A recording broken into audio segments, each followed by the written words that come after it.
On Sports Radio 810 WHB, Jason Anderson with you, Josh Briscoe and Drake.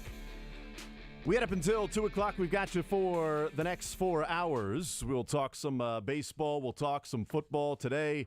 We'll talk some maybe some NBA basketball, some other things to get into as the show progresses. 913-912-4810 is the text line to be a part of the show, part of the conversation. 913-912-4810 to join us to weigh in on the different things we will be talking about today. Royals in action, trying to avoid the sweep, trying to avoid the homestand sweep to the Braves and Rangers. One more game on the homestand before heading off for a 10-game trip against the Angels, Diamondbacks, and Twins before returning home in early May. So the last day for the Royals to play at Kauffman before we know who all the Chiefs drafted. Next time the Royals will be at Kauffman, we will be discussing, more than likely ad nauseum, the rookies that are drafted by the Chiefs, rookie minicamps, phase 2 OTAs, all of that stuff going on. So that's what the next couple of weeks look like for the Royals. We'll see if Brady Singer can get his season on track. Not back on track, just his season on track this year after giving up 8 earned runs against the Braves, 4 home runs. It was a home run party, and it was at the Royals' expense. It was at Brady Singer's expense, and he was wild in the zone, which sometimes happens from 10 to 2. Hello. But he was wild inside the strike zone, and we've seen some of that. He was ineffective when throwing strikes, and he was getting hit pretty hard. We've seen that from some Royals pitchers. Hernandez last night, he was throwing strikes. He was just throwing it straight down the middle. Like, oh, well, boy, it's just another single at 107 miles an hour. Oh, it's another single that found a hole at 106 miles an hour. Typically, those balls will find some gaps in the infield if it's hit over 100 miles an hour. It might, unless it's hit right at somebody, which the Royals are pretty good at doing. So, it's all a matter of perspective, by the way. That's exactly right. You say they try to avoid the home sweep. I say they try to double their home win total on the season. That's a great point. Which is also, I guess, kind of a terrible perspective. Yeah, no, you're right. Why do you have to be so negative? That's the silver lining. That's the silver lining. And you know what? We should pay more attention to the silver lining. So I wanted to get the tweet here because can you see through the? We're looking through this fog. It is a dense fog. It is a dust bowl right now that you are looking for anything of a silver, shiny little shimmer that might be out there. There is a nickel in a tornado right now, and I'm looking for it, man. I'm looking for the shimmering silver. Yeah, it's just it's pretty dark out here. I saw Sam McDowell's tweet last night. I thought about just quote tweeting with typical Sam, always focusing on the negative. But I didn't want to start a fight. Just tweeted, the Royals have been outscored 40-12 during a 5-game losing streak. They are 1-11 at home. They are 4-14 overall. Those are just stats. Yeah, that's just stats. And you could not build a more convincing argument for not watching baseball for a little while. That's right. Sometimes when you give stats, people think there's, an extra underlying sort of motivation that's there. There can be. You can use stats to manipulate the truth to your point. That's true. 4-14 is hard to. One time I just said, you know what? Let's get them riled up. You know that Rick Pitino's 1-6 against John Calipari in the regular season. Well, that's because you're a UK homer. No, that's not. It's because they won. It's just because they won the game. That's all there is to it. It's his record. The Royals are this. Well, that's just because you're negative about the Royals. Can you be positive about the Royals right now? I'm not sure you can. 913-912-4810. We will talk some football today, certainly. We will get into some NFL football. We'll talk with Brad Spielberger, Pro Football Focus, also contributor with Over the Cap. Does a great job covering the salary cap. Get his thoughts on the Jalen Hurts contract, what that means for Joe Burrow, Justin Herbert, the next round of quarterbacks to get paid, what it would mean for maybe coming back to the table with Patrick Mahomes, Would the Chiefs do that? Should they do that? How valuable does the Mahomes contract become more and more? He's got, we went through his GM rankings and value and round of who the best GMs and best teams at drafting since 2017. And the Chiefs are sixth best in the first round. Number 15's carrying a lot of that water. They are the third best in rounds 2 and 3, and they are the very best in rounds 4 through 7 since 2017 in finding value and players producing above what the historical expectation of those draft picks and specific positions have been. So we'll talk with Brad Spielberger about that, why and how Brett Veach and the front office has been able, John Dorsey, because 2017 counts, how the Chiefs front office has been able to do that. And does that mean it will continue? Is there a theme to what the Chiefs were able to do as to why that has worked out? We'll talk to him about those things. He also has a list of players that are athletic/size outliers in the draft. And can they overcome some of those parts of their overall profile to be a good player? One of those being Calijah Kancey from Pitt. That, of course, when you're an interior defensive line from Pitt and you are maybe the best interior pass rusher, just specific pass, like Jalen Carter is the best interior defensive lineman. Sure. But Calijah Kancey might be just the best. This guy's the best pure pass rusher in the interior. You're going to get Aaron Donald comparisons, but he's undersized in height, he's undersized in weight, and he's undersized in arm length. But he's the best pass rusher from the interior. He just simply gets after the quarterbacks. And if you just look at his Power 5 numbers, he's one of the best interior defensive linemen. But he's not getting it done against Kent State. You know what I mean? He's not, he had 4 sacks against Kent State and 1 sack the rest of the year in ACC play. No, just looking at his ACC numbers, he's incredibly productive, and he was a freak at the combine. But he's undersized. I've seen Calijah Kancey mocked to the Chiefs a couple of times in the first round. Some in the second round if he gets there. I don't think he is a Spagnuolo player. I don't think the size, the weight, the arm length is something the Chiefs and Spagnuolo would draft. But if he's there in the second round and you're saying you can put maybe a rotational defensive lineman that Nadi, the first couple of plays of the series, of the set of downs, and if Kancey comes in, especially late in games when you have leads and you've got Chris Jones and Kancey and Omenihu and Karlaftis, and Dana, even, you might feel pretty good about that, even though he might be undersized. So that's a guy that stood out when he was talking about some of the players that can their athletic profile overcome the outliers when it comes to their physical traits at those positions. So we'll talk to him about a number of those things as well. 913-912-4810. Jeff Montgomery will be our guest at about 11:30 or so. Get his thoughts on this Royals stretch. And then Mick Schaefer coming up in the 1 o'clock hour, KSHB 41 Sports Director. 913-912-4810. We've told you a couple times, we've got tons of stuff coming up for the NFL Draft. We are pumped for it, for all of the different places we will be, locations, opportunities for you to come hang out, meet some Chiefs ambassadors, be a part of the overall party. Maybe if you're not even going down to the NFL Draft at Union Station, just to simply be a part of the experience here in Kansas City at the Power and Light District on stage, and you can hang out there with Nate Bukaty. We'll have different locations of our shows. We'll have, be hanging out at the NFL Experience. We'll have on location with different things, and we'll have different ways you can be a part of it. And starting today, you can be a part of it with the online auction that we have going on right now. The NFL Draft almost here.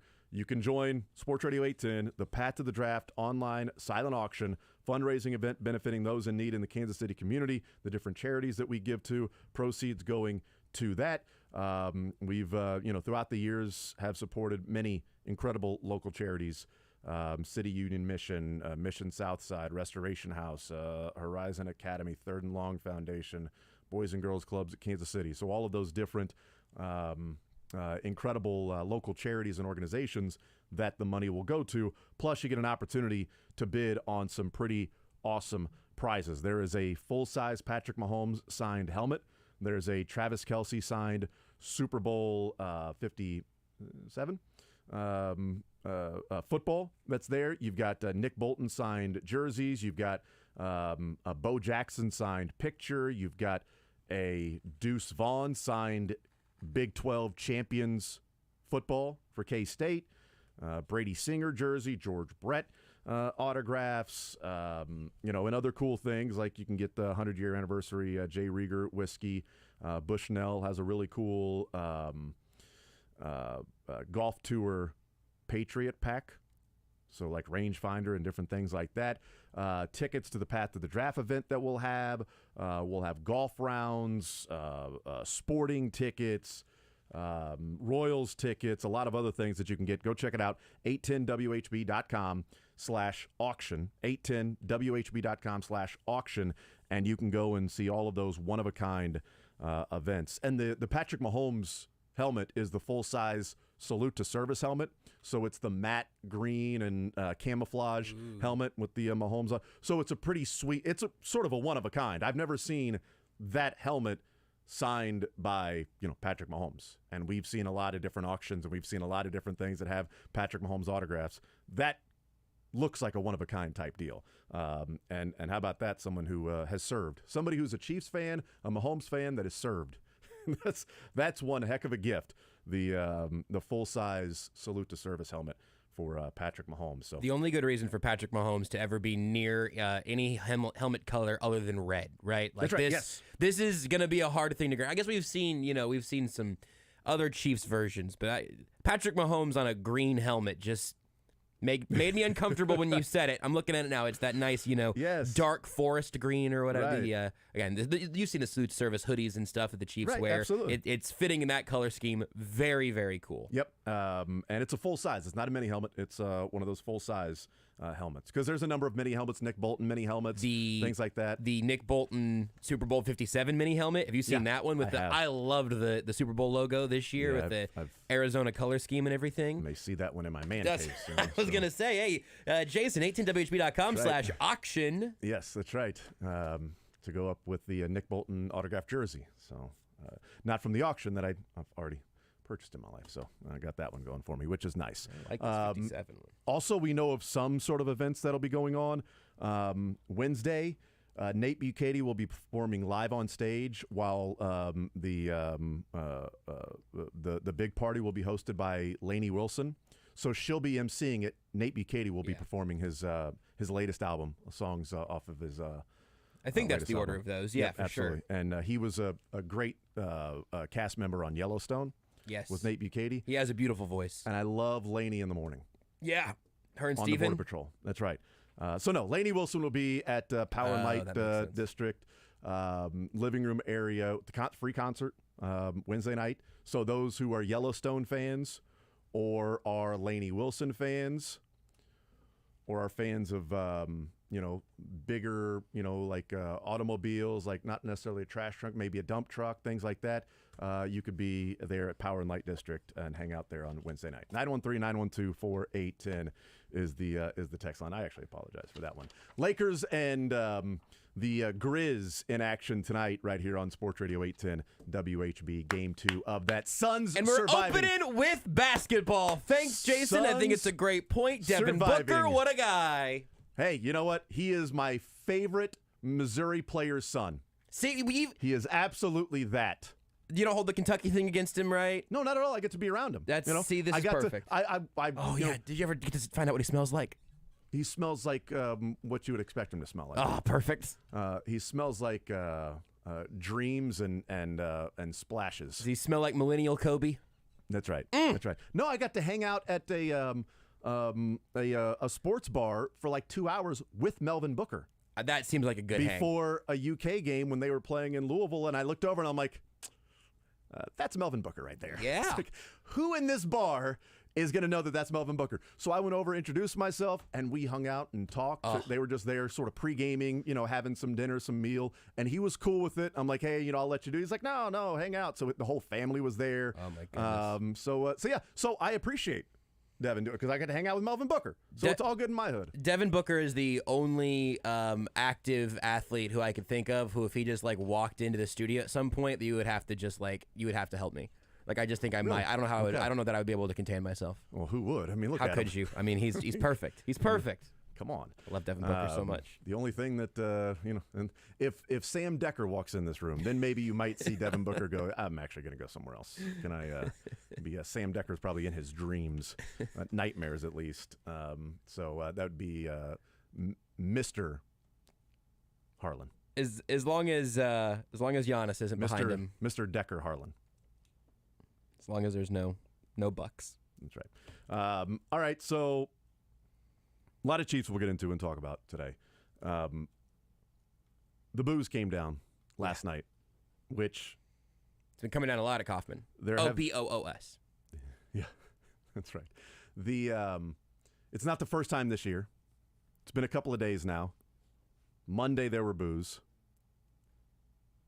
A few of them specifically directed towards Hunter Dozier, which you can expect because there were boos last year specifically directed towards Ryan O'Hearn. Yeah. When there's one particular person that you feel like represents the inadequacies of a franchise, of an organization, that's the one that you focus your energy towards, and that's the problem. Okay, give somebody one common enemy, and you can rally everybody together. Yeah. So what's the one common enemy? Well, the common enemy for a long time was David Glass. Then it was Dayton Moore. Then it was no common enemy because this team is awesome. Then it was Dayton Moore. Now it's maybe John Sherman for not spending money. Seen a lot of that. But also could still be Dayton Moore.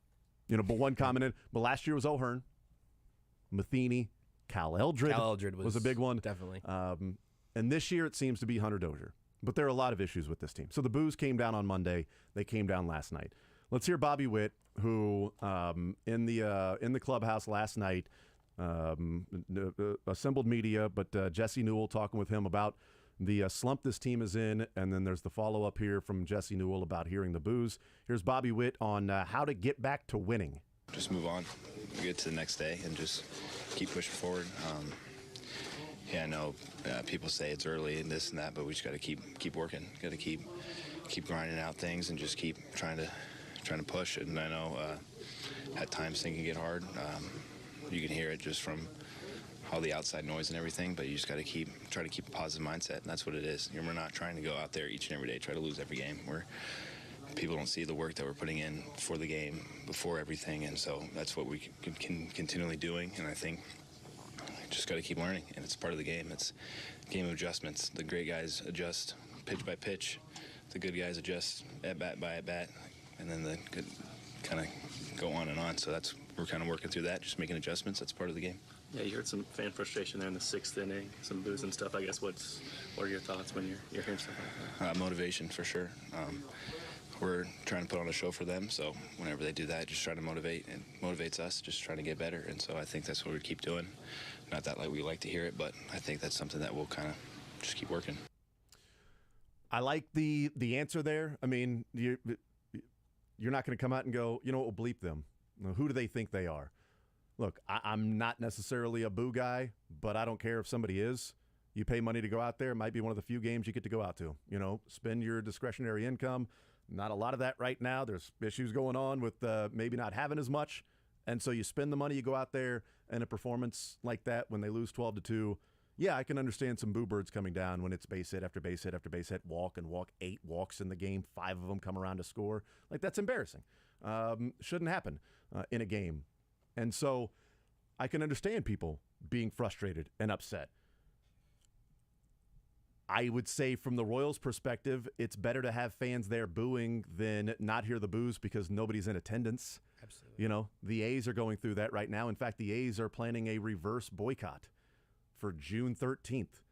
They are planning a fan sellout to prove to ownership the fans aren't the problem. Yeah. The fans are saying, no, we're not showing up because the organization sucks. We're here. We exist. Yeah. Okay, we're going to sell out June 13th. Now, there's kind of a joke with that, as in, like, it takes you that long to rally everybody to show up to one game is June 13th. It takes that many days to get A's fans to go, you know what, let's all actually go to a game.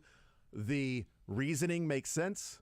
They said they wanted it to be a midweek game without playing the Angels or the Mariners or the Rangers or something like that, where typically other teams' fans would show up. So they're playing the Rays. The Rays can't even get fans at their own game. Nope. So you're not going to have road fans showing up. So they want a game that would typically be like 5,000 people. So June 13th is the one they picked out for a reverse boycott. It could be that. So there are boos coming down. There's a couple of ways of looking at this for me in that Salvi's 33 years old. English is a second language. Sometimes it's a little more difficult to understand when he's talking. That's just reality. But the 23-year-old is the one that's answering questions about this team sucking. Yeah. And is answering questions about the boos coming down. The player who's played 160 games in his career is the one standing there answering questions. The flip side of that is, who would be that guy? Who should it be? Dozier? Yeah. Right. Nobody's going to care. Can't be. It can't be Dozier. Maybe Nicky Lopez, because he's not having the worst of seasons, even though he's a 627 OPS. And part of it is, you know what? If Bobby Witt's the one standing up there and answering about the boos and how do you get out of this slump, well, then there's early ownership of this team for him, because last year that would have been Whit Merrifield, Andrew Benintendi. It would have been those guys last year. Michael A. Taylor. Yep. This year, they're gone. So it's Pasquantino, Bobby, Massey, Melendez, Isbell, Lopez, Nate Eaton, Matt Duffy. I mean, Jackie Bradley Jr. there is not going to be able to, he's here for another 5 minutes until Drew Waters comes off the IL. And he's been here for 5 minutes. These guys have been a part of the organization for a while and have come up. They've got some familiarity with the front office and the coaches and things like that. Not the new regime, but throughout the overall sort of, and fan base as well. So who is the guy that's going to be there? Somebody. You can't just have everybody hide, in a different room while they're getting, dinner and check out what the spread is and just hang out there until the media leave. So at least Bobby Witt is there and answering questions. But one, I don't know who else it would be except maybe MJ Melendez, who's 24. I was just looking to see if there's any chance that if he's played more games at this point than Bobby Witt has. They're basically neck and neck, right? He's played fewer because Bobby started the season. MJ came up.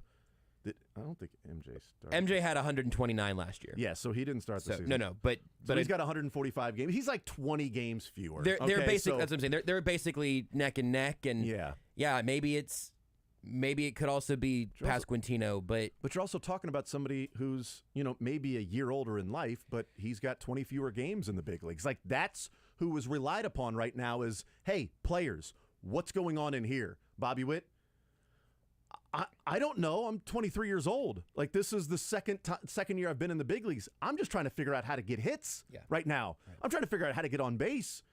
I don't know how to win at the big league level because I've never done it. Salvi has.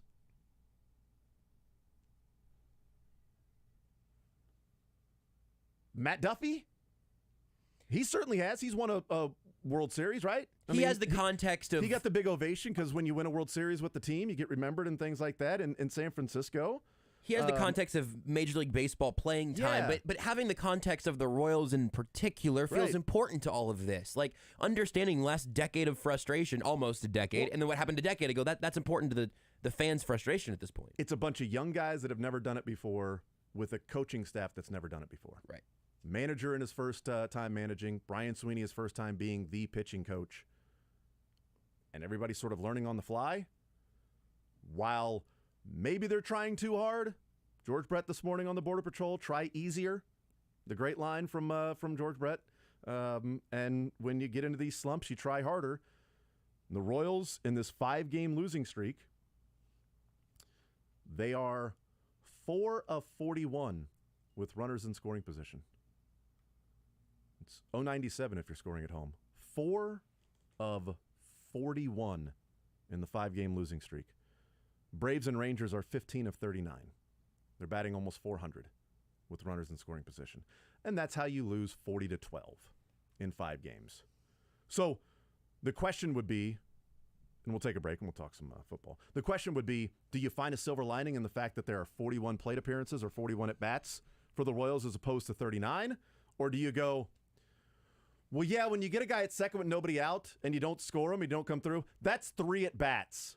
Whereas if the Rangers get a guy at second and drive him in, that's 1 at-bat for the same situation. So, yes, you're going to have more at-bats. When you can't freaking drive somebody in, you're going to have multiple people come up and not get it done. So you're going to have more opportunities there. If you were better, you would have fewer opportunities in that spot. So it isn't exactly like they're getting the same amount of players in scoring position. They're just having more at-bats and showing that across the board, people can't come through.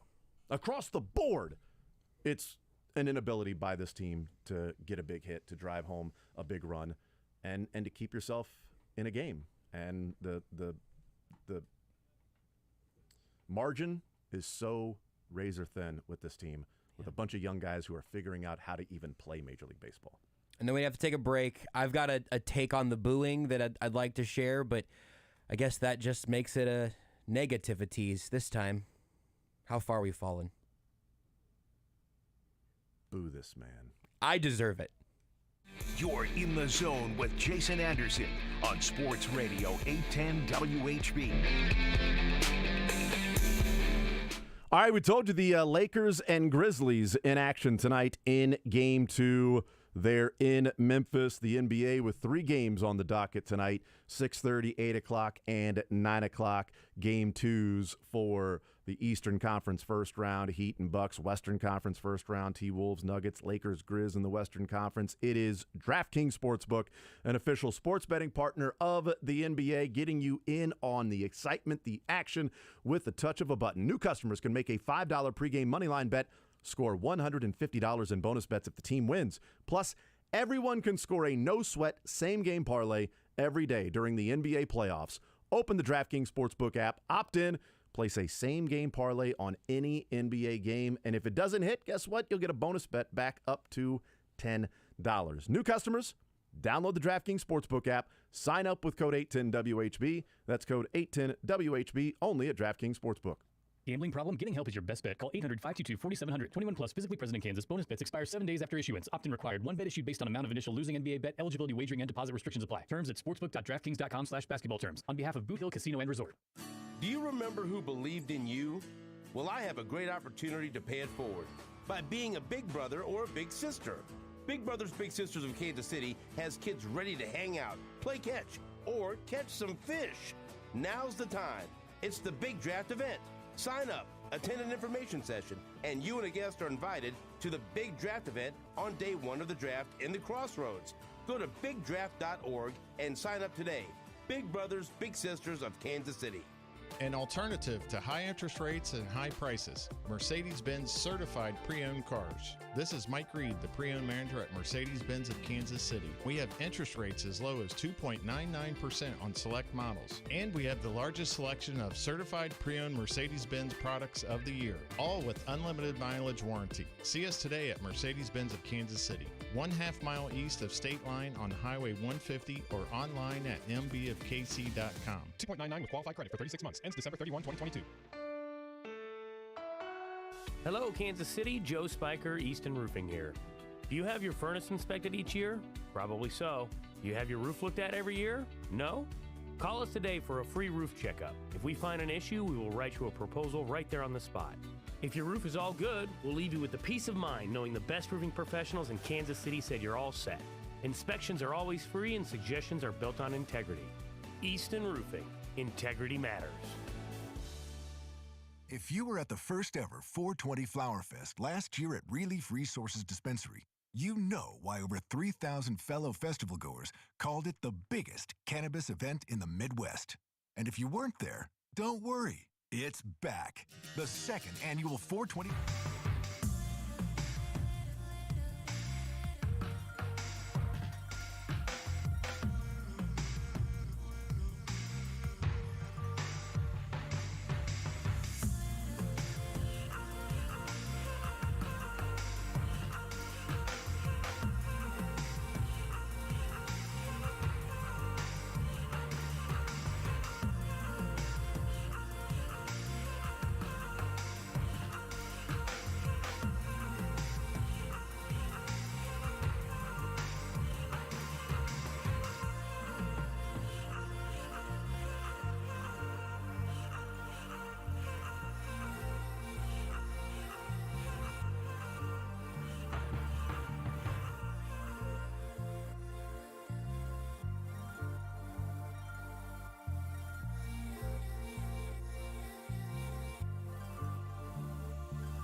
Cohn coming up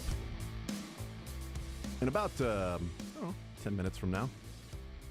Advent Health champion from 2022. The Advent Health Championship coming up at Blue Hills May 18th through the 21st, and looking forward to being a part of that. We like to get out there and hang out there at Blue Hills Country Club for the Advent Health Championship, and Trevor Cohn won it a year ago, which ultimately changed his life, because by winning that event on the Korn Ferry Tour, he finished top 25 on the Korn Ferry Tour. He ended up finishing 22nd, which means that he got his tour card, and now he is a PGA Tour player. He started in September when the PGA season kind of got underway, and we'll talk with him about what it's like to be a PGA Tour player, and how nervous he was on the first tee of his PGA Tour event, first ever PGA Tour event. So that comes up here in just a little bit. 913-912-4810 is the text line to be a part of the show, part of the conversation. We will talk with Brad Spielberger coming up in the 11 o'clock hour. We will talk some NFL football with him, the draft, some salary cap, contract conversation with Jalen Hurts and his deal. Text says Nate Bukaty performing songs on his new album, It Needed to Be Sang. Ooh, that's good. I like that. That's right. Says if you're a country music fan, you'll like Lainey Wilson. Yeah, she's very popular. And I really enjoyed her on Yellowstone. I never watched Yellowstone. I know everyone else in this building has seen Yellowstone, I feel like. Somebody called it the what do they call it? The ranchers succession. Succession for ranchers. I like that. Okay. All right. Yeah. No, I can totally sit and like looking at the characters. All right. So you got the eccentric sort of son, kind of crazy, that's sort of an outcast, but then kind of in, but kind of out. Then you got the female, the daughter, that's sort of just like in your face. And yeah, Yellowstone and Succession, sort of the same concept to a degree, but not Suits really. Out, cowboy hats in. That's right. Yellowstone. By the way, finally caught up on Succession for this season. I really want to I need to watch it. You haven't even started? I haven't even started. It seems straight up my alley. Once it's all done, I think that might be a show that I just have for myself. One of the best episodes on TV was this season, episode 3. Yeah. It was about 28 minutes of a single shot. No kidding? It was portrayed as a single shot. Sure. Now, it took a couple of days, but it's essentially one scene. Walking around, they're on a boat, they're going to different places, they're doing all these different things. There is a tragedy that took place, and so they're all finding out in real time and how to handle it, and it's such a big deal, obviously, because, things that, are bigger deals in that world, right? Try not to spoil. Just that it was a brilliantly performed, directed, produced, acted episode. One of the best that I've ever seen. Just that concept is so awesome. I love the concept of that, to where it's just like, and the cool thing about Succession is that the camera sort of is kind of there as like a real person. So sometimes the camera will be shaking, sort of moving with it. It's not supposed to be like, it's shot that way on purpose. Yeah. Like it'll sort of kind of move around with it as if like you're sort of there, and you're kind of spying on them a little bit. Right. Like you're maybe not supposed to be there. You're the fly on the wall. Right. And just the camera moving and following them as they're going from room to room, and all of this stuff is happening, was just art. It was amazing. Sounds beautiful. So you should watch the first 3 seasons and then the first 2 episodes. Don't just start with that episode. Just to get to the third episode. It all seems like a show I would love. It's so phenomenal. I need to just hop on board. It's absolutely phenomenal, and that is the hope that that will be the draft for the Chiefs. Will also be phenomenal. We'll talk with Jeff Montgomery coming up at 11:30 and get his thoughts on the losing streak, how to break out of it. If he's been booed before, I actually don't know if Jeff Montgomery's ever been booed. Mike Boddicker said this morning, he's like, I don't remember ever hearing a boo. And he's like, I just don't. It's by the home crowd, obviously, because you can go elsewhere and get booed and heckled and things like that. He's like, I just don't. I don't know what the effect has on a younger team. You want my negativities on it real yes, quick? Yes, please. I wanted that. Here's where the booing at home thing hits me sideways just a tiny bit. Where this isn't like a judgy. Why did you don't boo the home team? Because I don't really believe in that. I'm not shouting down from the mountaintop that way. But the thing that just bums me out, and I'm just as bummed for the fans who spent money to watch that as I am for the players. But it's something we talked a little bit with Les yesterday. They're trying. You know what I mean? Like, I think booing bad effort, that is something that is...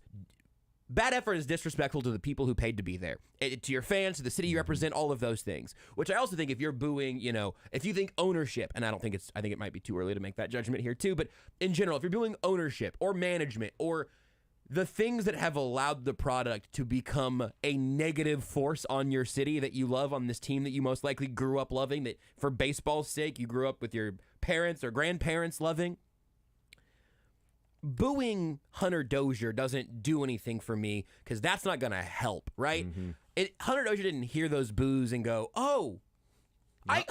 I should hit the ball and then they'll cheer for me. Why didn't anybody ever tell me that? Well, now I'm going to field the ball at third base. Exactly, right. Like, yeah, you know what? I should focus on my defense. Had I known. And I really don't begrudge the fans who are sick of all of this same garbage because you've paid money to be out there and to see one win at Kauffman this year. That's horrifying. It's a ridiculous, terrible thing.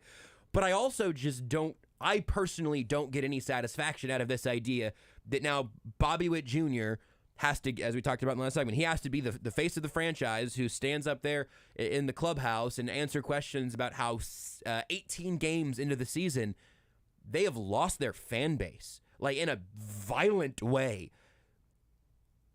It only compounds the sadness for me and the negativity behind all of this. And again, I'm not saying, just cheer louder, because that's also not going to make them play better, right? I don't think that the fans' level of noise or type of noise is going to change how Hunter Dozier or any of these guys play. But it only makes me sad to hear home teams being booed by home fans, because I know the players are just as frustrated as the fans are in most instances. So we have Craig Brown on Mondays from Into the Fountains. And he writes, a lot at Into the Fountains, does, different recaps of games and overall sort of views every few days as well. But breaking down last night's game, sending out the newsletter this morning. So Into the Fountains, and his first couple of paragraphs are pretty direct and kind of, I think, encapsulating of even how I feel and a lot of people probably feel. And then we'll take a break and we'll talk with Trevor Cohn. He says, and I'll just read here, but there's tons of other stuff to go and check out there at Into the Fountains along with more of this. But it says, there's no finger pointing here. The new staff deserves and will get time. Same for most of the players. But there's no denying that with just over 10% of the season gone, Royals are playing some of the most uninspiring baseball we've seen in these parts for quite some time. Tuesday's 12-2 loss was the latest in a string of limp baseball. Royals are 1-11 at home. It sucks for those of us who care. And it sucks for those who want to care. There's still plenty of time to turn this around, to find respectability, to play a brand of baseball that will make people care. For now, though, it just plain sucks. That's really it. What's your analysis? It sucks. It sucks being interested in this team. It sucks wanting to find even more interest and care for the team. It sucks for those that would like to care but can't watch the freaking games. And the baseball sucks. The actual product sucks. It just plain sucks right now. So I thought that was a pretty good way of putting it for Craig Brown there at Into the Fountains. We'll take a timeout. We'll come back. We will change to somebody who does not suck. And that is PGA Tour Trevor Cohn, who won the Advent Health Championship Corn Ferry Tour event here in Kansas City at Blue Hills Country Club last year.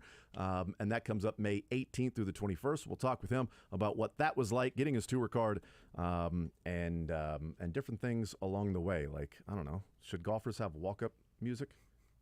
I think so. Yeah, absolutely. Does Trevor Cohn think so? We'll talk to him about only that next. Take the show with you by listening live on 810WHB.com, in the 810 mobile app, or by subscribing to The Zone wherever you get your podcasts. All right, so more than 20 years in the industry. Bickmer Electric, your locally owned and operated one-stop electrical contractor. Small jobs to big jobs, Bickmer team knows how to take care of your commercial and residential electrical needs. The big jobs on the commercial side, Get it done with Bickmer. Residential side, you might have some big jobs along the way. You might have some smaller items itemized out and then also giving you different options. 1, 2, 3, 4, 5. Here are 5 different options that you can choose from for one specific part of the job. And these are 5 different options in terms of price point, which is great working with Bickmer Electric. Call now, 913-313-6751. They do all the jobs according to city code. There's no cutting of corners. BickmerElectric.com, BICKIMER electric.com. Got it.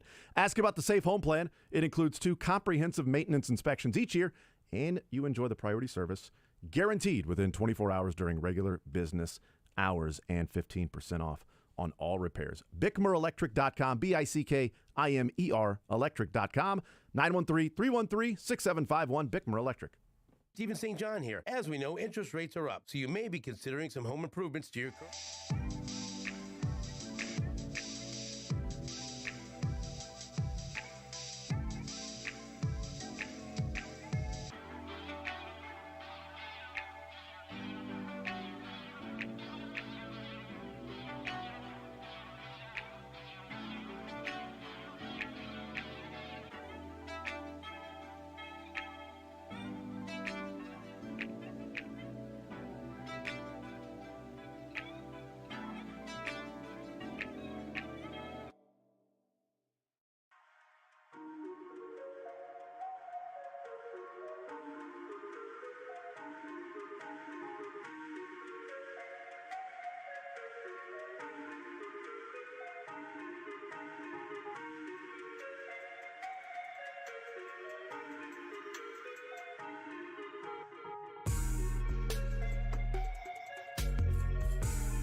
All right, we continue right here on Sports Radio 810 WHB. Jason Anderson with you. We head up until 2 o'clock. Let's talk some golf here with the Advent Health Championship coming up May 15th through the 21st, Blue Hills Country Club. We love it. We get a chance to be out there every year and try to take part in it in any way we can. Joining us now, the man who took home the crown last year in the 2022 Advent Health Championship, Trevor Cohn, joining us here in the zone. Trevor, how are you, sir? Good. How are you guys? I am doing just fine. A year ago at this time, when it was like a month away from the Advent Health Championship, what's life been like for you in the last 12 months with what took place in May of 2022? Life has been pretty good. Obviously, graduating to the PGA Tour after the win was a really incredible experience, and just been enjoying my time on the PGA Tour ever since. The Kansas City tournament kind of started a run, and ever since then it's been really good golf. So, is it you started to play, or at least playing good golf, but finishing higher and higher, and you mentioned the win, sort of the string of good golf. Is it one of those to where you see it, like you can play good golf, you can finish there, but then actually experiencing it, does that then almost drive home even more the feeling of that you're good enough to do this, you're good enough to be on the PGA Tour and have your tour card? For sure, yeah. I think all of us have a deep belief in ourselves, but obviously everyone needs to see results at a certain point, and everyone once you win, everything seems easy, at least for a little while, and then you're always just striving to get back to that point. So just looking forward to some good weeks here coming up, hopefully. Visiting with Trevor Cohn, won the Advent Health Championship last year, PGA Tour player. What was take me to September 15th, if you can, or whatever the date was. I think it was around then, in Napa for the PGA Tour debut. What's Trevor Cohn doing as he's getting ready to walk over to the first tee to tee off? What's going through your mind? What's going through your body as dream of your life and playing on the PGA Tour? And here you go. Yeah, I thought it would all be relatively similar because it never really hit me from. I guess it was Omaha was 2 weeks before that first day, and getting the actual PGA Tour card and the ceremony and all that. But once, and even Monday through Wednesday of the week in Napa was all really similar to Korn Ferry and anything else I'd done over the past 7 years I've been a pro. So, but once Thursday came, I don't even remember if it was a morning or afternoon tee time, but I tried to go through the same routine and of like 45 minutes of warm up and then go over to the first tee or 10th tee that day. But yeah, I got to the 10th tee and everything kind of just hit me all at once, and it was the heart was racing there for quite a few holes, I'd say. Was it adrenaline? Was there emotion that was going through you? Was there sort of a, this is a moment I'll probably remember forever, or there'll be so much of a blur I won't ever remember it. But this is what your whole life culminated to finally get this chance that you're going to tee off as a PGA Tour player.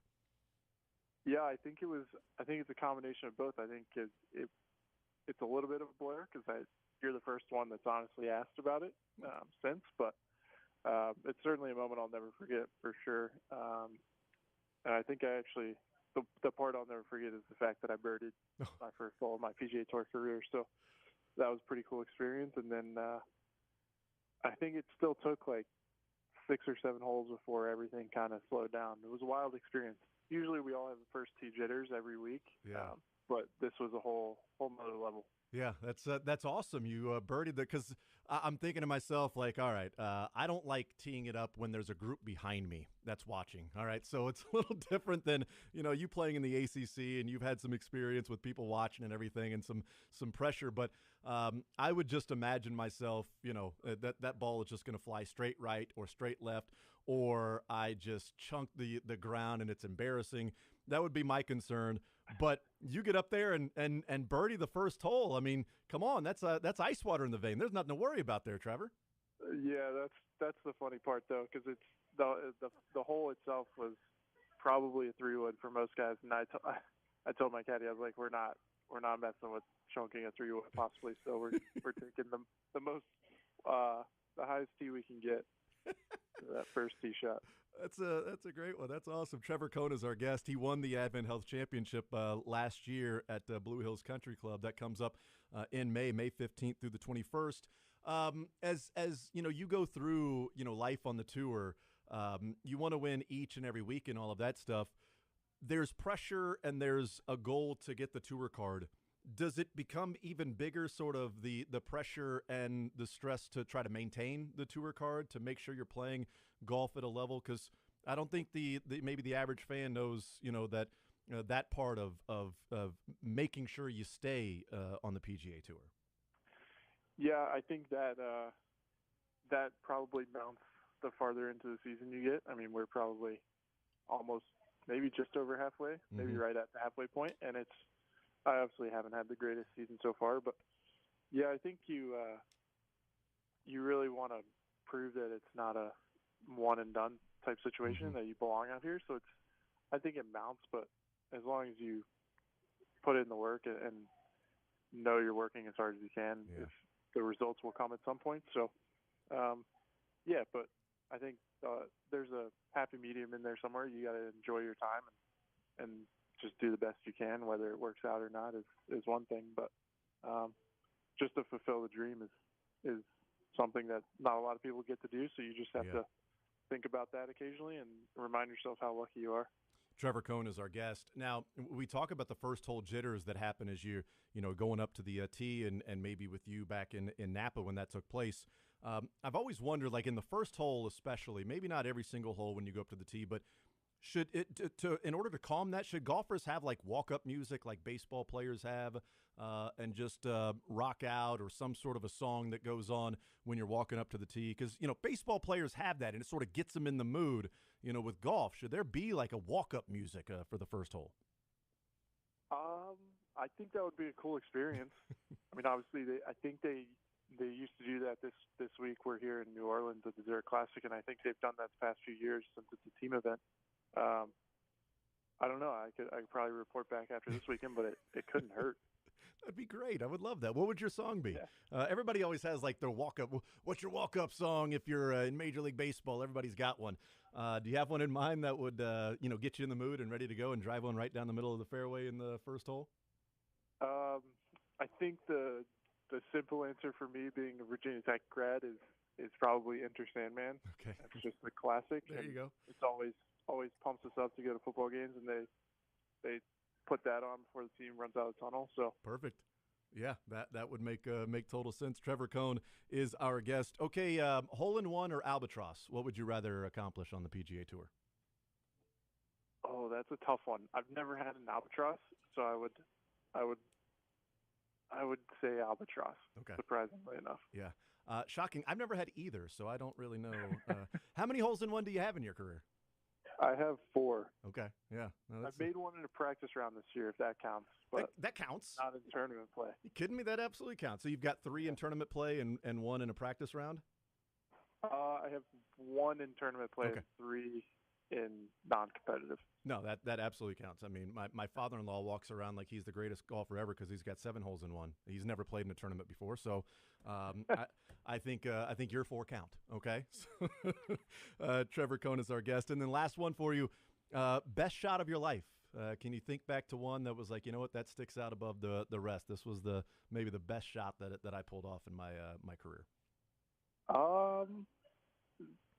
Surprisingly enough, I would actually say I had a putt on 16 that I wish someone had on camera from last year's final rounds at Blue Hills, actually. Okay. That kind of turned the momentum in my direction before the birdie putt on 18. But I had like a 50-footer probably down a hill, down a ridge, like a sidewinder putt that went in that changed my career.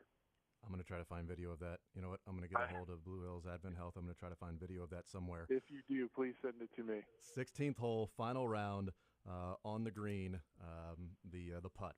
I will try to find that one. Trevor Cohn, you're playing in Zurich this weekend.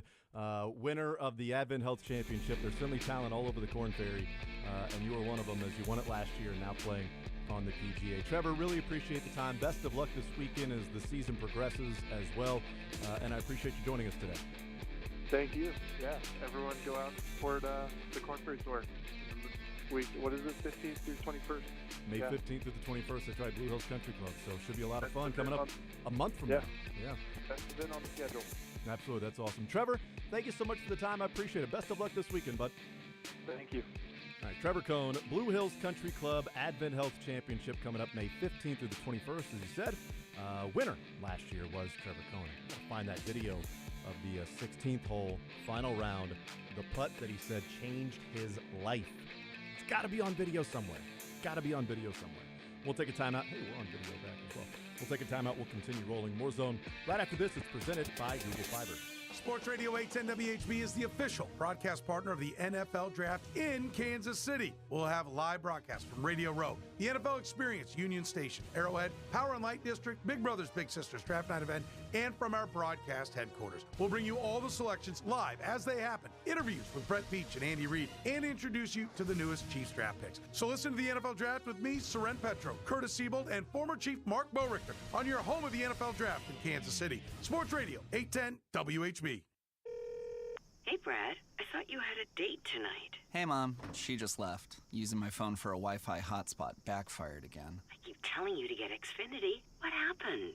Well, everything was great until the movie started buffering. Then she started asking questions like, why are you using bed sheets for curtains? Why is this hamster cage so dirty? Where is your hamster? Oh, honey, it might be time for real Wi-Fi. Yeah. In the meantime, can I come use the Wi-Fi at your place? Sorry, baby. Date night's still on for one of us. It's time for real home internet. Get fast home internet on the Xfinity 10G network. The future starts now. New customers can get 200 megabit Xfinity internet for...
WHB, Jason Anderson with you, Josh Briscoe and Drake. We'll talk with Jeff Montgomery coming up later on this hour. Thank you to Trevor Cohn, winner of the Advent Health Championship, Korn Ferry Tour, Blue Hills Country Club last year, earning his tour card. That's how big the event is. You win that one, he got his tour card and has...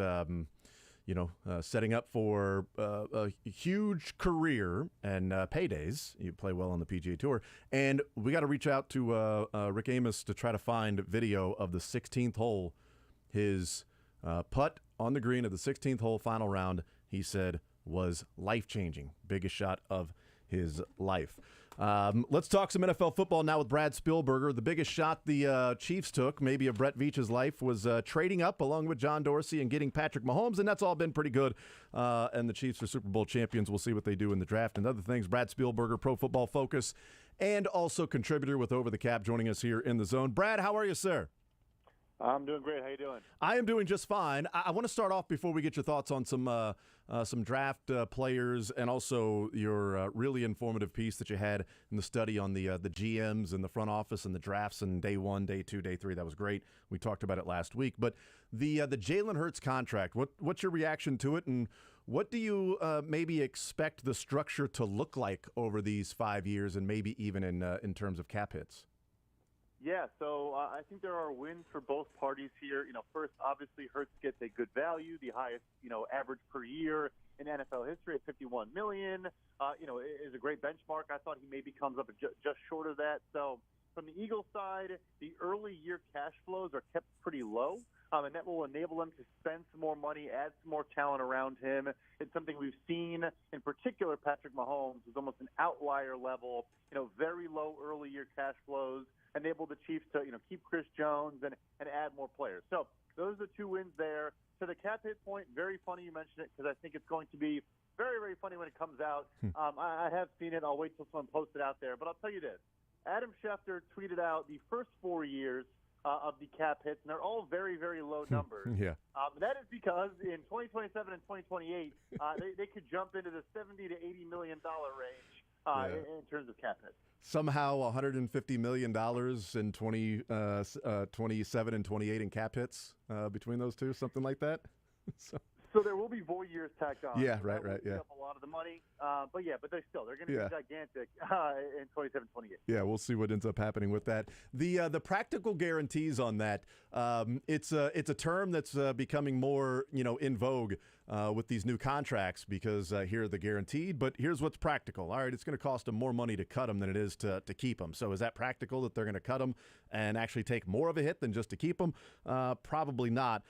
Practical guarantees in what is becoming more of a common lexicon of the contracts. What is it? What does it mean? And maybe a quick breakdown. Yeah, for sure. So here, the practical new total guaranteed money is $175 million.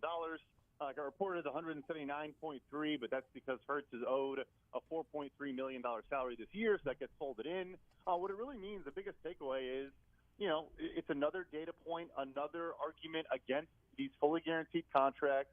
And like you said, the big argument that the teams are going to make is, look, we get it. We understand everyone would like to have a fully guaranteed contract, but there's no way we're going to cut these guys at any point in this contract, or at least, maybe not until the very last year. So for Hurts in particular, there's going to be an option bonus, which means it prorates, which means there's more dead money, harder to get out of the contract. There's an option bonus in the second, third, and fourth year of the deal. So there's just so much prorated money. There's so much protection for Hurts. So even though at signing only $175 million is totally guaranteed out of the $255, there might be some rolling guarantees, another mechanism we saw with Josh Allen and Patrick Mahomes. But B, though, like you said, in practicality, it just makes the dead, the sunk cost so large that these guys are protected through at least, the third or fourth year of the deal. When we're getting into money that's the guarantees that we're seeing right now and the large, $100 millions of dollars in guarantees, the rolling guarantees, the guaranteed mechanisms that we saw with Patrick Mahomes and then Josh Allen, how common do you think that will turn out to be, as opposed to maybe an owner writing a $150 million check into escrow in order to maybe even the guaranteed parts of it, like practical guaranteed, but practically don't have to write a check at that particular time, maybe over the years, and maybe space it out a little bit, like it's a little bit on credit. It's a layaway plan for the guaranteed deals. How common do you think that will become with all of the money that we're talking about with these quarterbacks? Yeah, that's the key, and I think that is going to become the new norm. Where like in Mahomes' case and Allen's case, 2026 money becomes guaranteed in 2024. So in essence, again, if you wanted to move on from the player, okay, you're paying me 3 years worth of money to move on from me now. You could argue in a way like, okay, I'll go play somewhere else and double dip, so to speak, and make more money. So I think that is going to be the norm. And like you said, the key there is, look, some owners can't afford to put money in escrow. I'm never going to sit here and boo-hoo for billionaire owners of NFL teams, but I do think there are some that legitimately do not have the liquidity and the cash flow to put these massive sums in escrow like the Cleveland Browns had to do starting in March of this year. So I do. I think for a lot of teams, and in particular, maybe we see that, in Cincinnati with Joe Burrow, in Los Angeles with Justin Herbert, that would make a good bit of sense because those two ownership groups are not exactly the most liquid either. Yeah, one of the things that we talked about around here when we finally got to look at the Patrick Mahomes contract and some of the breakdowns with Mahomes' contract, and you see like, okay, here's the money that's signing bonus, the guaranteed dollars of the contract of like the 10-year deal.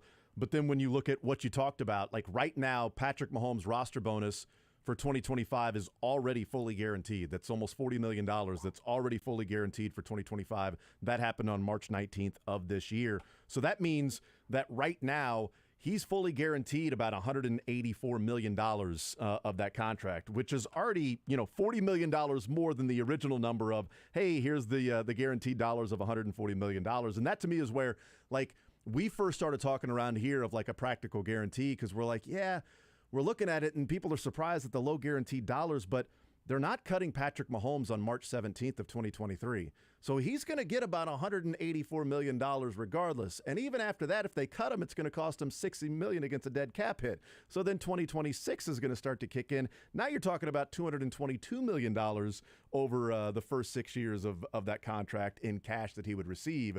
And that just to me was so new, right? It felt like it was, when they talked about the structure and how different it was going to be, I had never seen anything like that, or, with the opportunity then to change roster bonuses into signing bonuses and fluctuate and move some things around, which they've done a couple of times. It's one thing to say like, well, Mahomes did take a team-friendly deal. He did. He's also getting $184 million in the first 5 years of that contract. Yeah, no, it is unique in a lot of ways. In particular, you touched on at the end there, the roster bonus structure for them, which I think is one of multiple concessions you have to give back. The player getting a lump sum early on, right away in March, as opposed to, maybe they pay those out over two lump sums over, let's say, March and June, whatever the case may be. But nevertheless, like, as opposed to, getting a paycheck week to week or every other week now in the new NFL structure, it's very different. I mean, folks got to realize, like, getting cash in hand, being able to invest it, all these things, it matters. How you get the money matters a lot. And so, I will say yes. Obviously, Mahomes is still going to be a very, very rich man. But the main team-friendly thing he did, like I said at the top, is just that because he has that protection, which I think also was a back-and-forth concession. They said, okay, your actual cash flow is going to be low because we're protecting you so many years out. And that's been the key to, keeping good players around. Yeah. Visiting with Brad Spielberger from Pro Football Focus and Over the Cap. Joe Burrow, Justin Herbert, does Jalen Hurts' contract affect them as in like, okay, here's the baseline then if you're Joe Burrow of it's going to be at least $51 million. I don't know if Justin Herbert, would be able to do that with, not making the Super Bowl and the year that Jalen Hurts had, an MVP consideration. But the Jalen Hurts contract, does Joe Burrow and Herbert, do they both surpass the $51 million per year? Oh, they'll definitely surpass it. I think it affects it in a couple of ways. So I do think they probably were a little bit underwhelmed by the earlier cash flows. For example, Dak Prescott got a $66 million signing bonus. It is still the biggest signing bonus in NFL history. Jalen Hurts is going to earn $60 million in new cash through 2024, right? So Dak Prescott's getting more right away than Hurts can get in the first 2 years. And I think those guys, again, when we're talking about some of these cash-poor teams that can't afford escrow, commonly, and those teams are usually the Pittsburgh Steelers, the Green Bay Packers, the Cincinnati Bengals, some of those teams, what they do or what they have to do is give gigantic signing bonuses. because they say, okay, well, if you don't want to put money aside, if you don't want to fully guarantee me money in the third or fourth year of a contract, fine, you're going to give me a gigantic lump sum right out of the gate. And so I think they're probably both still looking for that and want that to be the case. They'll be amenable in other areas, and they'll work through it. And then I'm sure those guys both would like to keep some talent around them as well, especially Joe Burrow, T. Higgins and Jamar Chase and all those guys. But I think they got hurt a little bit by that. But, yeah, from the value standpoint, that is the floor for both of those guys in terms of the average per year. Visiting with Brad Spielberger, Pro Football Focus, and Over the Cap. Go check it out at Pro Football Focus. Something we talked about last week, Brad, on the show was your study that you did going back from 2011 to 2022, and then we looked at specifically 2017 to 2022 because Brett Veach was a big part of that draft. It was John Dorsey's final draft, and they traded up to get Mahomes.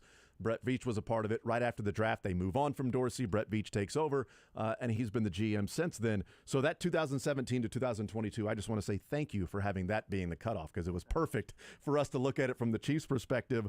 As you view that and you see sort of, the first round ability for some of these GMs, and as we've mentioned, number 15 is carrying a lot of the weight for the first round grade for the Chiefs. But second and third round, they're pretty good. And fourth through seventh rounds, the day 3 picks, they're number 1 since 2017. What putting this together, first of all, is phenomenal. It's a great view and really easy to look at and see. The anything that you sort of glean from looking at that maybe surprised you or that you find out about some of these GMs and maybe an idea of how they're going to draft or what they can draft in the future? Well, I appreciate that first and foremost. Yeah, so, first from the Chiefs standpoint, I do think, one thing I tried to highlight, I think I mentioned it in there, but the one tough aspect of this is if we're kind of downweighting a GM's ability in the later rounds, maybe because their roster's so good that it's hard for some of these players to get playtime early on. Because, of course, you're not going to generate a whole lot of wins above replacement if you're just stuck on a very good depth chart and are just developing. But it doesn't mean it's a bad draft pick, right? It means the guy just can't get an opportunity versus a bad team might play these guys right away and generate some value. So, for a team like Kansas City to be able to be that successful later on, it's huge for a couple reasons. Like, A, what I just mentioned. B, when you are going to have some pricey contracts, paying 2 defensive linemen. Obviously, we're paying Tyreek Hill at one point, Travis Kelce, all the guys, offensive line, et cetera. When you can balance it out with surplus value picks, in particular, very surplus value, with day 3 corners and day 2 corners and stuff like that, the linebackers, all those things, it's just so valuable because the roster construction is such a balance. And the second piece for me was, look, I don't think it's full-on L.A. Rams, and I guess I should say the former L.A. Rams. Right, yeah. Sort of down to the skids. But I do think it showed to me more and more you do kind of need some stars, right? Like if you get a bunch of good football players, it's still kind of tough. You need some – NFL people love the buzzword force multipliers, guys that they're not just good at getting their own production. They're so good that they require the opposite side of the ball to give them more attention. It frees up opportunities for their teammates. Like, that's a force multiplier. You need some of those guys. It's not an average game. Sometimes it can be a stars and scrubs, so to speak thing, sometimes. Yeah, no, and I like the defensive side to where it's like, okay, am I eliminating holes rather than maybe even adding a force multiplier? But if I can find a way, what the Chiefs were able to do last year with Chris Jones being a force multiplier like you talk about, and I can fill out some of those holes with cheaper players, that third safety that can now slide into being the second safety this year, or even the third with Brian Cook, depending on how they use that with Mike Edwards. But you get Snead in the 4th round a couple of years ago, and McDuffie's a first rounder, but a draft pick and a rookie, and Jalen Watson and Joshua Williams and guys like that in the secondary that you're paying Chris Jones and Frank Clark that much money, but you're also eliminating holes from guys that at one point were expensive. I mean, the 2 linebackers that they have with Willie Gay and Nick Bolton, combined for like $3 million against the cap. When they lost to the Bucs in the Super Bowl, their 2 linebackers, Hitchens and Wilson, were not that good, and they combined for $19 million against the cap. So you got better and cheaper while you're paying Mahomes, and you've got to do that and come through in those different ways. Brad Spielberger is our guest. With the strategy behind Veach being good in day 3. So I'll ask, it could go either way. Like somebody could argue, very strongly for either side of this. If you are as successful as the Chiefs are in day 3, would that mean or give you the strategy or maybe want to trade back and pick up more picks because you seem to be better at that part of it, and you're finding real value there? Or the flip side, would you be more inclined, Brad, if it was you, to trade up to find a force multiplier, have fewer of the, 3rd through 7th rounders, but because you're pretty good at finding those guys, maybe you can also still fill out the roster because you have been, better than most at doing that? Do you think the more sound strategy would be getting more of those guys that you're good at finding, or less of those guys because you're good at finding them? Yeah, no, it's a great question. And I think for him, the beauty of what he does, and maybe it's intentional or not, but I think what he's smart about is, in the earlier rounds, I do think you should really, really heavily address premium positions. When I say that, I mean, edge rushers, offensive tackles, even now I think defensive tackles, wide receivers, stuff like that. But what I think he does a great job of is there's a certain point in the draft where it goes, okay, let's just take very, very good football players, even if they play center or corner or safety or off-ball linebacker. And look, are you shooting the moon and getting the most potential surplus value? No. But like you said, you're not paying veterans and maybe even getting better. So anyway, to address the question, I would not be surprised at all if they trade up in this draft, just like they did last year for Trent McDuffie. You hear every GM say they don't have, 32 first-round grades. I think some guys have like 15 to 20 first-round grades. So I wouldn't be surprised by that. But I think you can balance both, and I think you can trade up and maybe also then trade down, later on in the draft and kind of, mix and match a little bit. So yeah, it's very flexible. It's very fluid. If I was him, I just wouldn't mortgage the entire future because, like you said, he's done such a good job later on. But I do think right now with where they're at, they would love to get maybe, a force multiplier potential, defensive lineman. I think would make a ton of sense for them. I could certainly see that. I also would not be mad if the crowd out at Union Station here in Kansas City was disappointed if Roger Goodell comes up to the stage and says, with the 31st pick, there's been a trade, and a team traded back into the first round and the Chiefs traded back. If they could pick up an extra third rounder, because the way that I would view it is maybe, if you slide back from 31 to, let's say, like 38 or something, and you pick up a third rounder, you take somebody at 38, your next pick is 63. You could now use that third rounder to move up from 63 to maybe 50 or something. So are you better off drafting 31 and 63 or 38 and 50? You know what I mean? Like what's a better approach, just depending on how the board falls and things like that. Also, you would have to have somebody that would be willing to trade back into the first round, and maybe it's a Hendon Hooker or something like that we're looking at.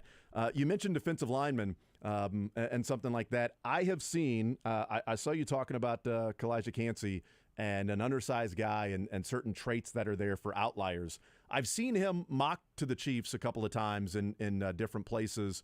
I am not dead set on if the Chiefs draft a defensive lineman, it has to be edge. Well, if they get a pretty darn good defensive interior player, and that's next to Chris Jones, I could certainly see that as a strategy that the Chiefs will take.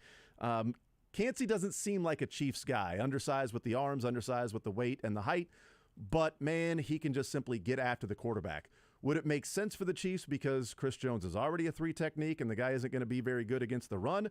Or in your mind, the Chiefs maybe wait a little bit, draft somebody that might be just your, one and can just anchor against the run and let other guys come in and go after the passer? What can Calijah Kancey be in the NFL? Can he be a 3-down lineman?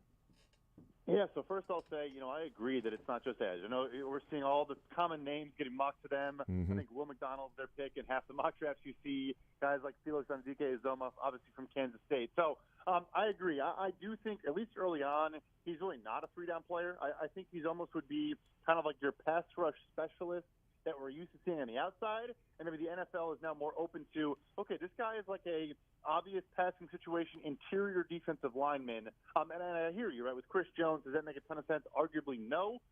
In that scenario, I think a guy like Mazi Smith from Michigan would make a ton of sense. I think he is, just because of how well, he's on the Freaks list, which is his popular list from Bruce Feldman at The Athletic of, just crazy good athletes. I think his tape could have been better at Michigan, but I think he is probably going to go in the first. And maybe you're sitting there at 31st overall and say, why not? He is a guy that can anchor. He plays well opposite of Chris Jones.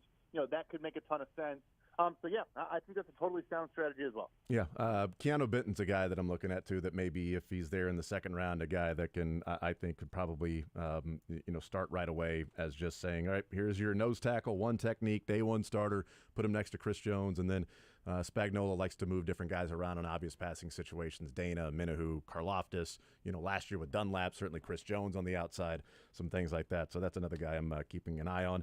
Brad Spielberger, Pro Football Focus, and a contributor with Over the Cap. Brad, you're the man. Really appreciate the time. Again, I loved the GM breakdown. It was a great tool and resource for us talking about just how good the Chiefs have been. It's one thing to say, it feels like the Chiefs have found some pretty good value in late in the draft. It's another thing to actually see it on paper with somebody that does the work to put that thing together. So thank you for that, and I appreciate you coming on the show, and looking forward to the coverage over the next week or so and 8 days when we get this thing finally rolling here in Kansas City next week.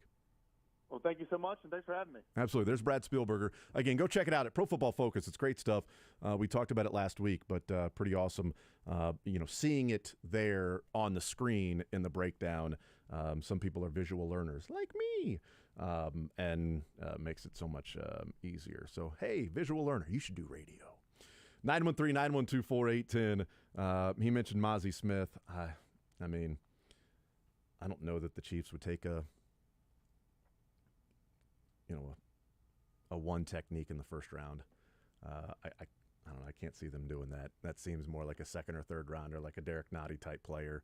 And again, Kalijah Kancey seems like he's a souped up, rich version of Colin Saunders, where Colin Saunders is more of, is he a three-down line? Well, no, he's going to be a pass rusher. He's a little smaller, but, man, he's quick and he's explosive and he can do those specific things.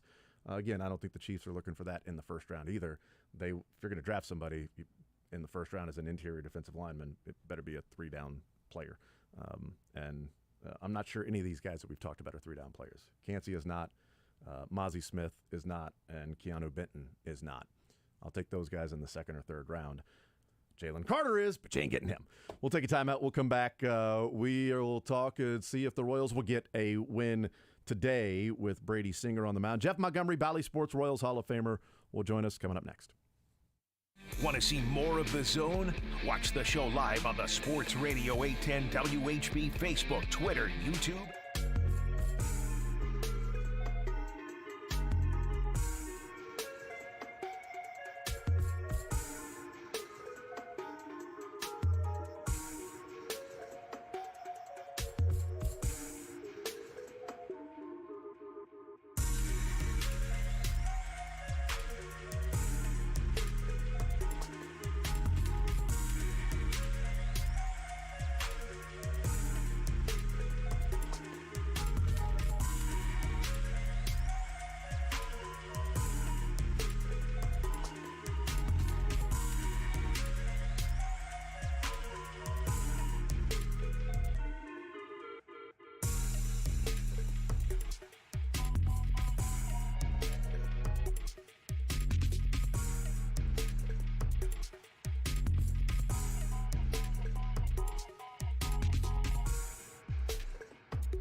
All right, welcome back here in the zone right here on Sports Radio 810 WHB. Let's talk some Royals baseball. Jeff Montgomery, Bally Sports, Royals Hall of Famer, presented by First Federal Bank of Kansas City. Is your man cave ready?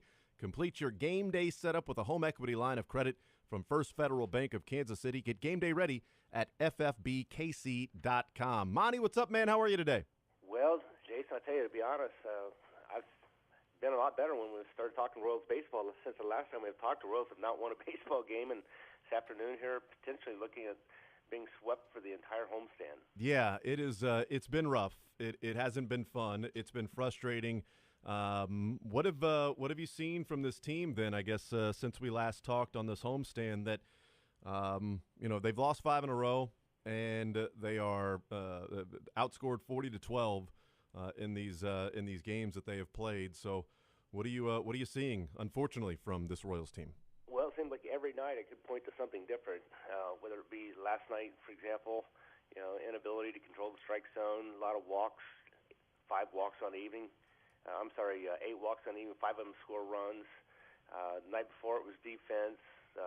Sometimes it's inability to get a big hit. The list goes on and on and on. It just seems like there's a find a way for things not to get done, regardless of what it might be on a nightly basis. And that's just something that very unfortunate for this team that came out of the gates, out of spring training with a lot of optimism, a lot of hope, and a lot of success from spring training. And it just goes to show how unimportant records are in spring training. Yeah, no doubt. We talked with Les Norman yesterday, and he said the same thing. It's like every year I let people know, spring training, it doesn't matter.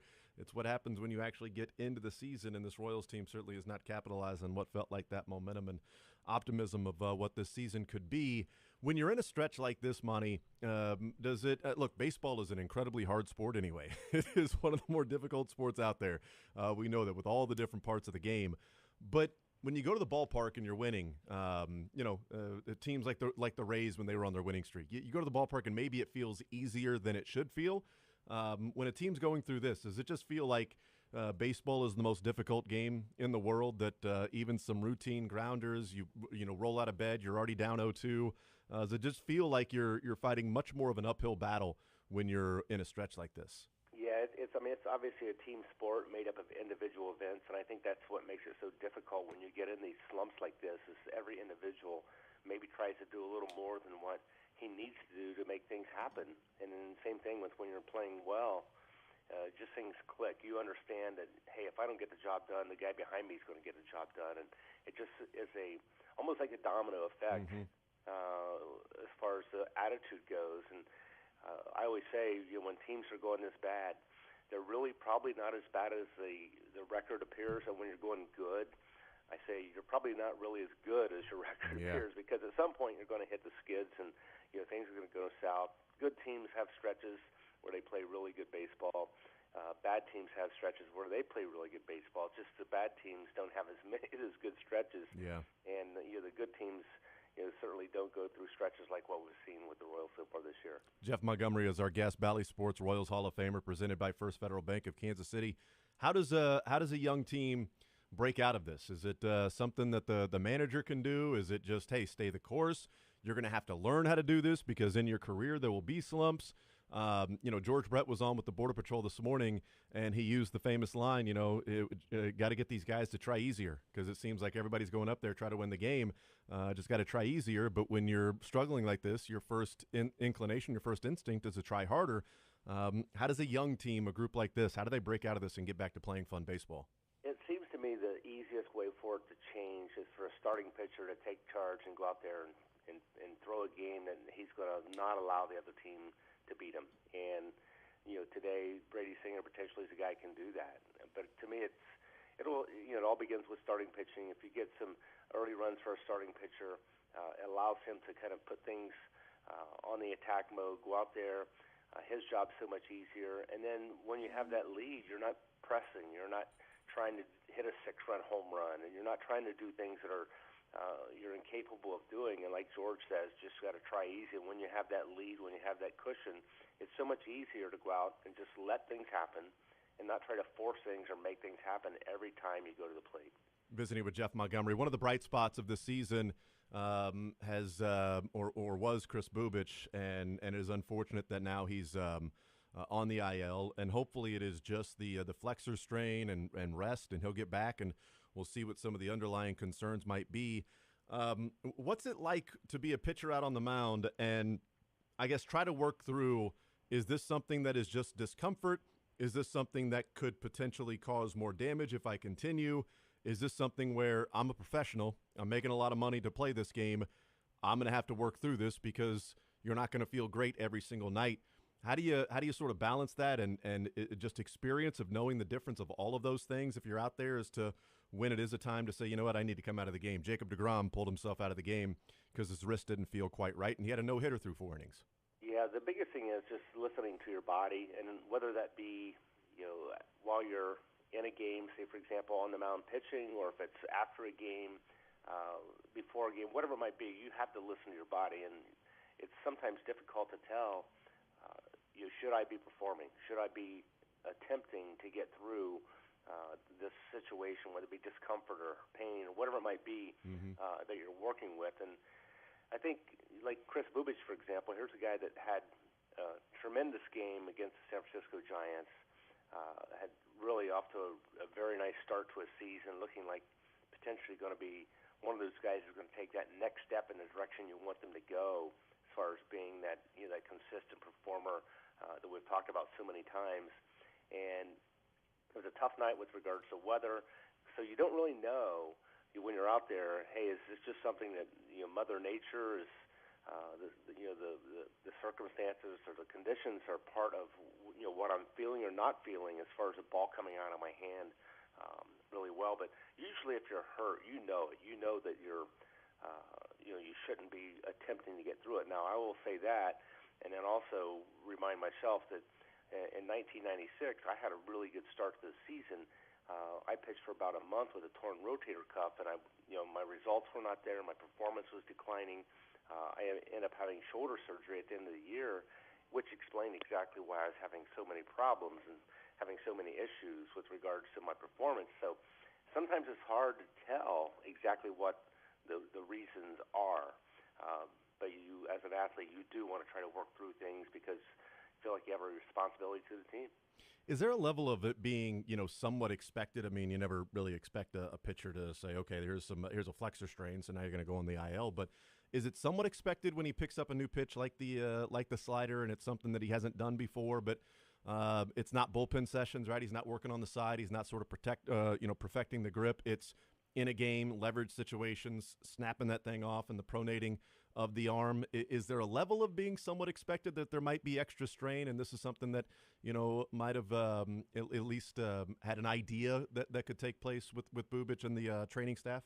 Well, certainly that could be one of the reasons why he's having the issues, because a slider is a pitch that you do put some stress on that elbow, and when you haven't thrown that pitch, and especially at game level, probably most of your life, and then suddenly you're incorporating that into your repertoire, and you're using these new muscles for the first time, and you're putting new levels of stress on your arm, particularly elbow. It very well could be what's going on with him and why he's having the issues with the flexor strain. Let's just hope it's only a flexor strain, because those elbow issues oftentimes can maybe exacerbate a little bit and get to be more serious, where you're going to miss a lot more time. Visiting with Jeff Montgomery, Bally Sports Royals Hall of Famer. He's presented by First Federal Bank of Kansas City. Bobby Witt Jr. in the clubhouse last night. You and Joel on the post game, listening to Bobby Witt answer the questions about the struggles of this team, how to break out of the slump, and then he was asked about the boos and hearing the boos, and he said, it's just motivation. It's got to be motivation for us. They come out here, we got to perform a certain way, and when we're not doing that, it's motivation to get back to work. What's the effect that can have on a team of, going out there, especially a younger team that is trying to, find some success, is trying to learn how to win, learn how to be a big leaguer at the same time, and the understandable frustration from the crowd results in some boos that are raining down? Yeah, certainly you don't want to be in that position. I've seen it, playing other teams in their ballparks where the boos are a whole lot louder and a whole lot worse than they are at Kauffman Stadium, if you have 10 or 12,000 people, and It just the fan base is not quite as boisterous here as they are in some other places as far as being critical. Now, when the team's winning and you're packing them in for postseason here, it's just as loud as any place you'll ever go. But when things are not going so well, this fan base is not nearly as critical as far as voicing their opinions as some other markets are. So, that's one of the luxuries of being, playing in a ballpark like ours in a city like ours, is that you're not going to be criticized. But certainly when the boos come out, they're there. You hear them. You can tell everybody you want that, hey, I didn't hear it. I don't know don't know what you're talking about. But certainly you hear it, especially when it's kind of aimed at you individually. So it hurts, but you understand exactly why it's there, and you're the reason for it. So you have to find a way to turn things around. Did you ever hear boos directed, specifically at you in your career? I really did, and it wasn't until my last season when I was really struggling. I had a hip injury, and my performance had dropped off significantly, and I just, I was going out there and, on fumes trying to get through, and just wasn't working, and they kind of let you hear it. And it wasn't, what we'd call a contending team, but still, you want to win. And when you're in the position that I was in, pitching late in games with leads, you have to come through. I mean, the fans expect you to come through. It's always kind of like that field goal kicker out there to win a game with 3 seconds left on the clock. You make it, hey, that's your job. You're supposed to do it. But if you miss it, you're going to be the GOAT. You're going to be everyone's whipping boy and the reason we lost the game. What's that conversation like then, maybe with you and Tony Muser that year? Is it a, Skip, I don't have it? Or is he, hey, look, Monty, we're going to you. You're the man. This is what we do. Scott Service, can come in and help out, but you're our closer. What's that conversation like when you yourself are like, look, I'm on fumes. I don't really have it. And 37 years old also. Yeah, it's unfortunate. It's one of those conversations that most everybody's going to have at some point in their career. I always say Father Time's still undefeated, and when those performances start to creep up more frequently, it's important to have that conversation and let your manager know. I probably don't have what it takes to pitch in this situation. My hip's not good. I need another day or two to maybe get right, and he understands and he can manage accordingly. Yeah, visiting with Jeff Montgomery, Bally Sports, Royals Hall of Famer. Let's talk about the offense of this team. That the batting average, the on-base percentage, the slugging, the OPS, all of that is dead last in Major League Baseball, which is not good, obviously. In fact, some would say bad. But in this 5-game stretch where they've been outscored 40-12. There's the runners in scoring position stat that people are talking about, Monty. And I guess, glass half full, glass half empty, and I kind of feel like we are straining to find some positives here. But runners in scoring position, Monty, the Royals are 4 of 41. That's not a positive. That's 0.97 they are batting with runners in scoring position in this 5-game stretch. The Braves and the Rangers are 15 of 39. So they're batting 385 with runners in scoring position. So 11 more hits with runners in scoring position. Yeah, there's your difference in some of these games. So is there a silver lining that they actually have had 2 more players in scoring position in these 5 games than the Braves and Rangers have had? They just, for whatever reason, whether it's just inability, whether it's not having an elongated lineup 1 through 9 that some of these championship teams have, back to the old trying too hard, all of that stuff. Is there a silver lining that the Royals actually have 2 more at-bats and plate appearances with runners in scoring position rather than Atlanta and Texas? Or is that a result of, when you're getting hits with runners in scoring position, you don't have 2 or 3 consecutive at-bats, when you're not getting hits with runners in scoring position? Yeah, I think it's, you can look at it both ways. I look at it both on the offensive side where we are not producing in those situations. We've had numerous opportunities to do it. Then I look at the pitching side and I say, we have to find a way to limit those big hits from other teams. And certainly when you stack up lineups, and I don't think any of the teams have played so far, you could stack up the Royals lineup offensively particularly and say this is a team that's going to match up pretty well. I mean, every lineup we've played has had more of a championship caliber lineup. We've got a lot of players in our lineup that are looking to achieve that level of success and experience where they can say, hey, I'm part of a championship lineup. So it's a process, and that's something unfortunately, we knew going in that this is a team that likely wasn't going to be a contender. Say at the end of September when you're going to start, slotting out the playoff teams. But there was more hope that especially some of the younger players were going to make that step to the next level, where you're going to say, hey, I'm going to be a fit here for some time, to come. But the pitchers have to find a way to limit those, the hits with runners in scoring position. The Royals last night had no hits with runners in scoring position. I think they were 0 for 9. They were. And I believe the Rangers had 7 hits with runners in scoring position. Yep. So it's just a stark difference between the success rate and the failure rate between those two teams. All right, last one for you, Monty. Brady Singer to the mound today, as you mentioned. Martin Perez for the Rangers. Singer's last outing against the Braves gave up the 4 home runs and the 8 earned runs overall. Hasn't walked a guy since his first outing on April 3rd against the Blue Jays. But what do you want to see from Brady Singer today to get his season on track? Well, I thought his last game, he was just wild in the strike zone. He was missing in the middle part of the plate. Now, there are times when his stuff's so good, it really doesn't matter if he's in the middle of the strike zone. I didn't see the ball coming out of his hand with that life, especially that two-seam run that we see on his fastball. As consistently in his last outing. It seemed like toward the end of his outing, it seemed like he got a little bit more like you would expect Brady Singer to be. Also, his slider was not as sharp, wasn't as tight as what it was normally going to be.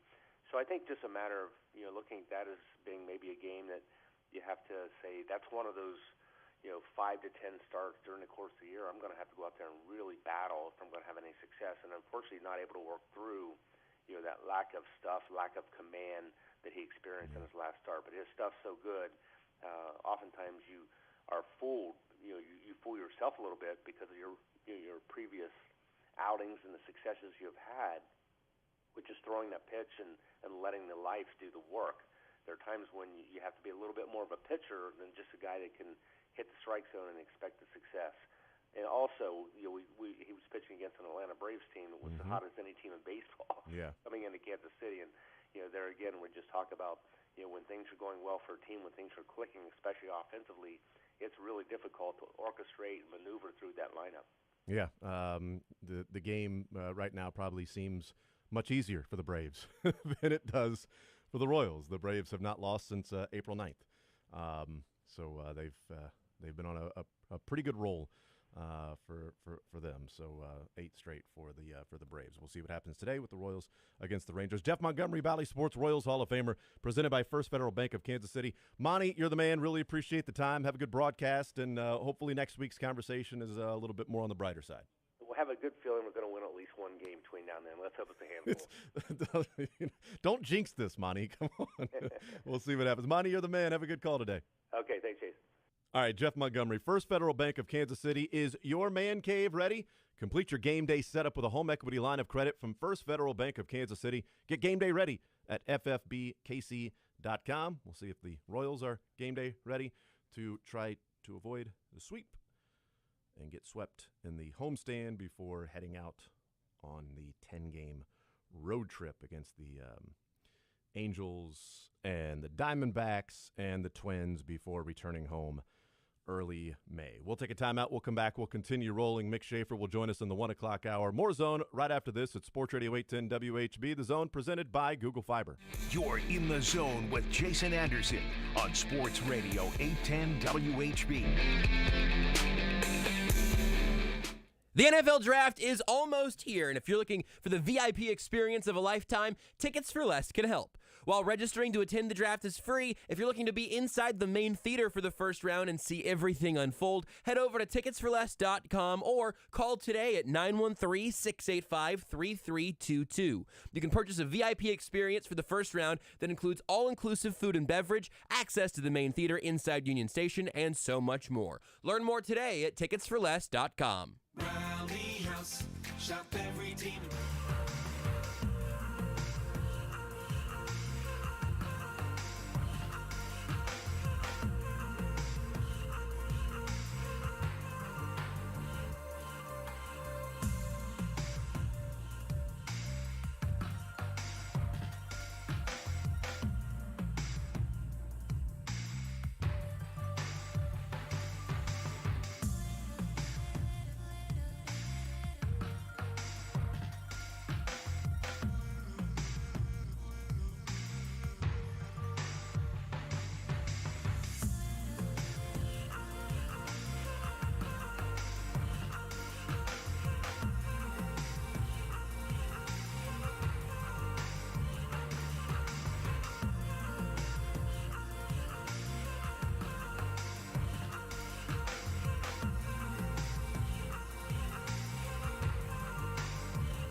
presented by Google Fiber.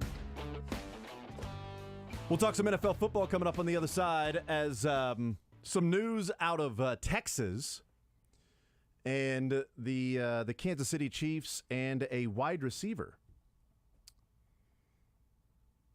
A fellow by the name of Zay Flowers. Heard of him. Have you? Sure have. He's available in the draft this year. Adam Schefter tweeting out, Boston College wide receiver Zay Flowers, Mel Kiper's number 10 overall prospect, is in Texas today to work out with Chiefs quarterback Patrick Mahomes at the request of the team. Flowers believed his pre-draft process was over after visiting the Titans on Tuesday, until the Chiefs called and asked him to meet up today with Mahomes.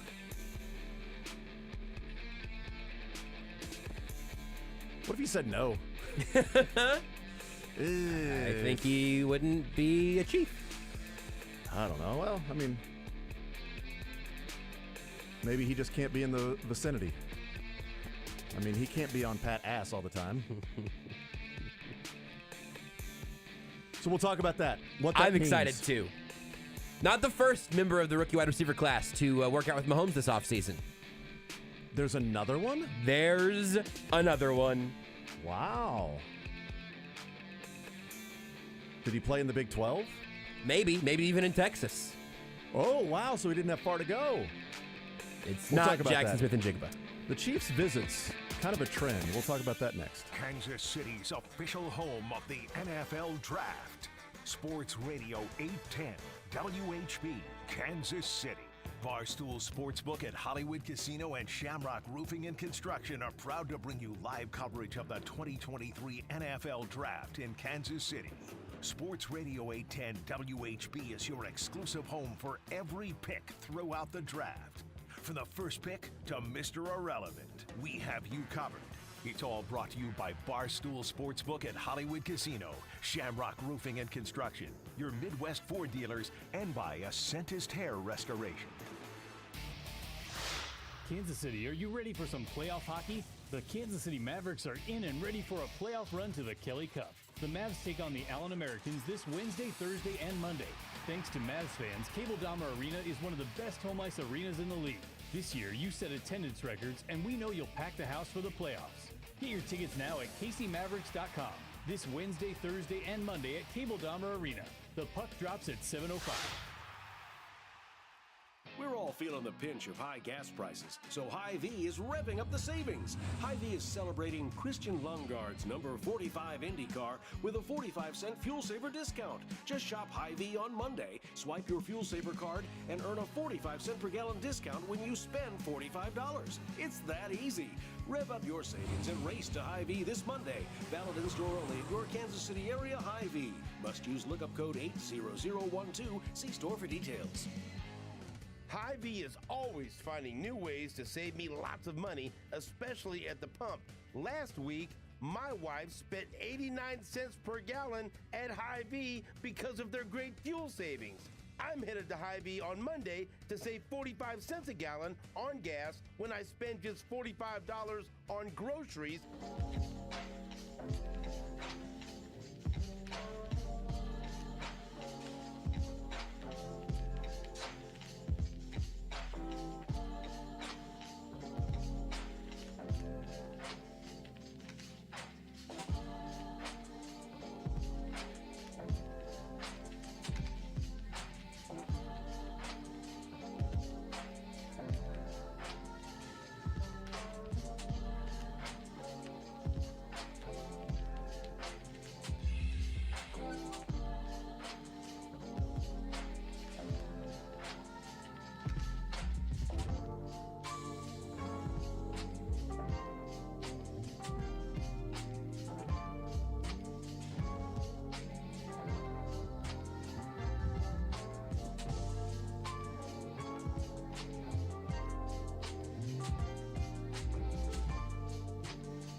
All right, we continue right here on Sports Radio 810 WHB. Jason Anderson, Josh Briscoe, Drake. NFL news going on. The 49ers have released a statement saying they are open for business for Trey Lance. I'm just joking. They did not do that, but they have released through Adam Schefter or Ian Rappaport, Rappaport, that teams have been calling and inquiring about Trey Lance. We are not shopping him. They have been calling us. And Ian, I just wanted you to know, teams have been calling us asking about Trey Lance because they're assuming that Brock Purdy is going to be the quarterback of the future, in which we've already kind of said that when he's healthy, he could probably be the quarterback of the future. But that has nothing to do with the fact that teams are calling us, Ian. Otherwise, and our phone number is... Hey, we're open for business for Trey Lance. In case anybody out there wants Trey Lance, we are open to trading Trey Lance. But man, what would they get for? What did they give up for him? 3 firsts in total, I think, if you include the one they actually spent on him. Wasn't it 2 firsts to get up there? 2 firsts to get him, and they would trade maybe a second. I mean, nobody's giving a first rounder for Trey Lance right now. You can't. I don't know how you can. There's no way. And I don't know if this makes sense for the Niners. That's the part of it that is sort of surprising to me. Which, hey, if you saw something in Trey Lance, 2 seasons ago now, that you thought, oh well, he can elevate our whole system here. Shanahan's got the base work, but boy, he can take us to another level. Yeah. What have you seen to disprove that? Which is also kind of scary if you're looking inquiring into Trey Lance. Is to hey, why are you guys ready to move on? Is it just injury stuff? Because if so, wouldn't you want to wait and not sell low on your injured quarterback? Yeah, it's... So you can move on to your other currently actively injured quarterback. That's right.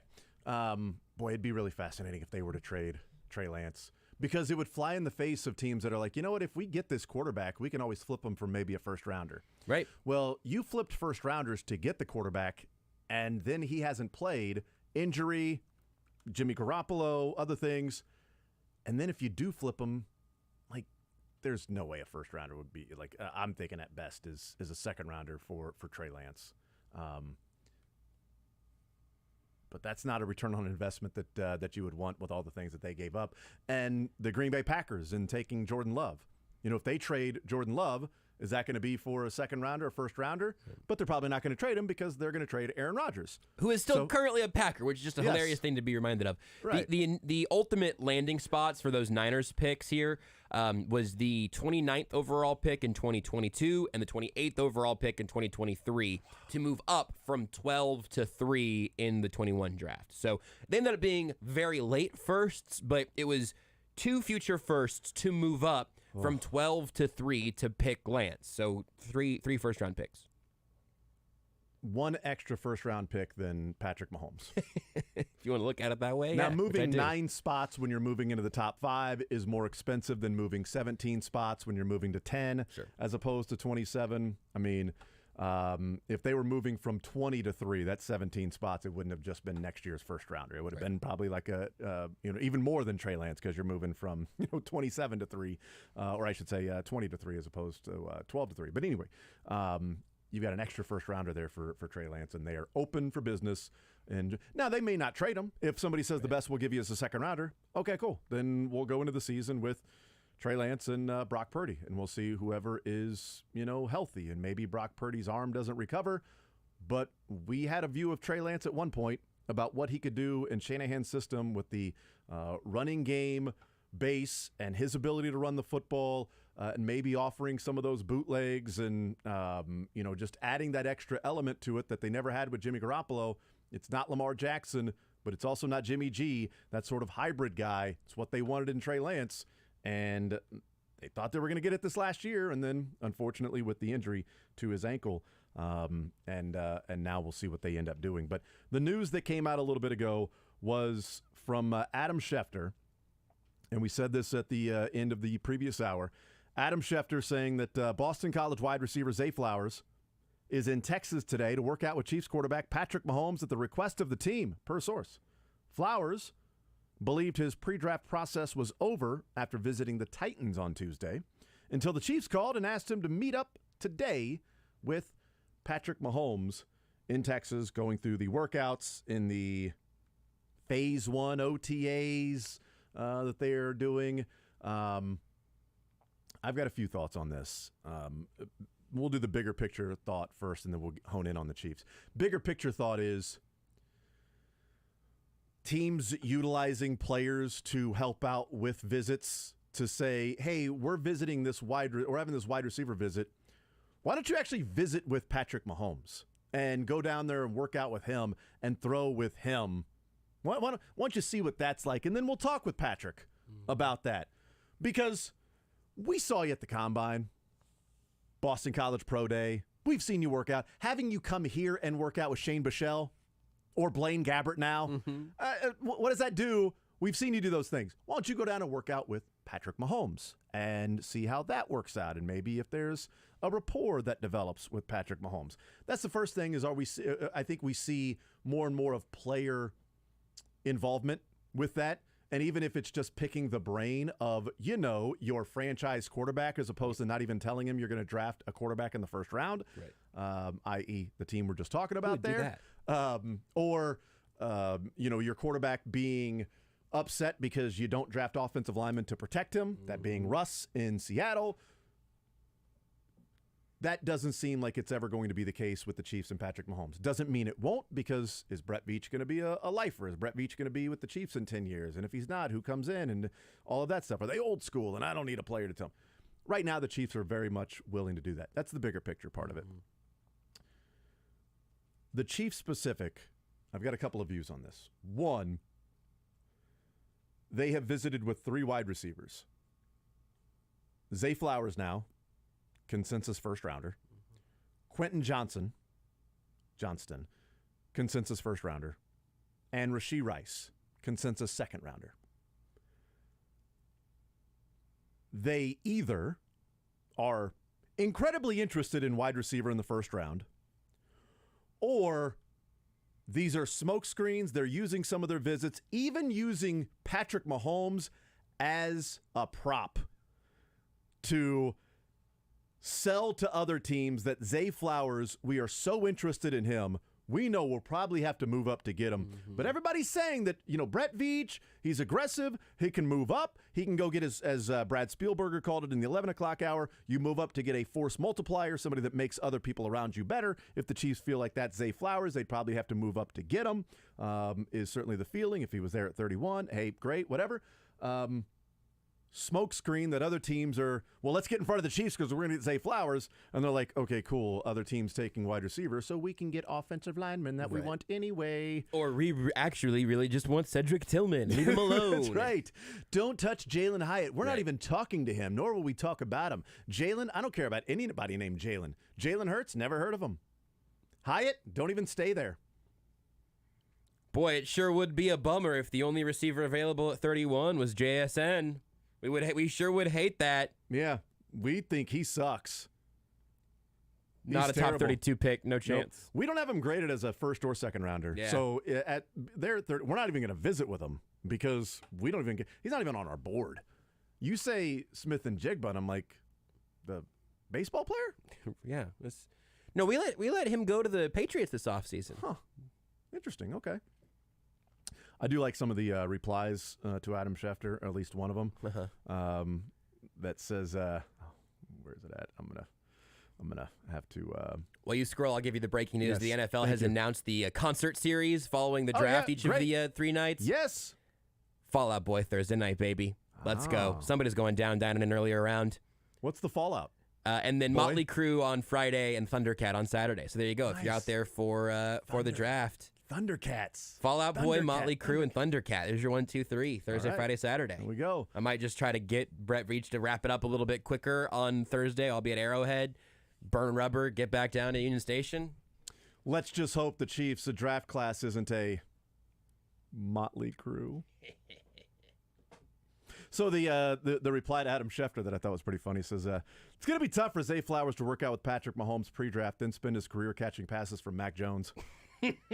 That's such an amazing tweet. I love it. Oh, it's so good. So good.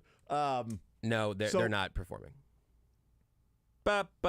It's so good, so good. I see what you're I'm saying. sorry for bringing Sweet Caroline into the show. No, you're I don't fine. want to. It's not. Don't even I like don't care Caroline, for the song. so I don't think she's very sweet anyway. I don't know any Carolines. I don't think.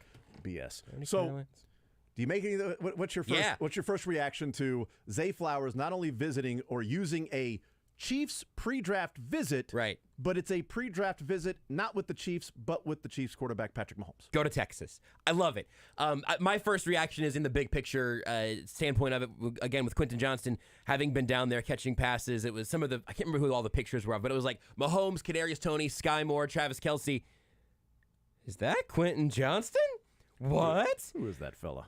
So for both him and Zay Flowers, the idea of, hey, are you using Patrick Mahomes as a prop right now feels so unlikely that it's just plausible enough, You're right? a pawn, Patrick. Hey, Pat, you go ahead and you're working out with like the guys you will 100% definitely be throwing the football to. Look, we've said for a long time that Brett Veach plays chess, not checkers, and Patrick Mahomes is just the pawn he's using. We are taking it to a totally new level. That's right. And it's all for the sole purpose of getting a tackle at 31. Using him as a pawn to get the rook.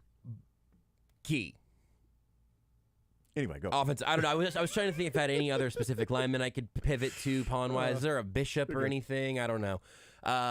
There's probably a knight. Somebody play for UCF. We can get there. We're gonna fill out this chessboard. I thought we were good at just pawn to rook. So. We could have been, but both of us have a problem. I think letting a good bit go when there's a chance there's one more joke in there. That's not true. I don't like to leave any meat on the bone, which is why I'm still here going, all right, Queen, Patrick Queen, is there anything there? Can we get to him? Anyway, I think the big picture part of it is the most fascinating because it is another example of something we talked about yesterday of, hey, this is a partnership in this organization. Now, look, I don't need Patrick Mahomes to have the ability to tell Brett Veach, yeah, draft that running back at 31 or 32. I don't like that, generally speaking. CEH, baby. We need to figure out a way to have some checks and balances. But the idea of like, hey, Pat, we're looking at these receivers. Why don't you just have them over, have a little slumber party and throw the football to them? And not just, have them run some routes, but like throw some things at them and figure out how they respond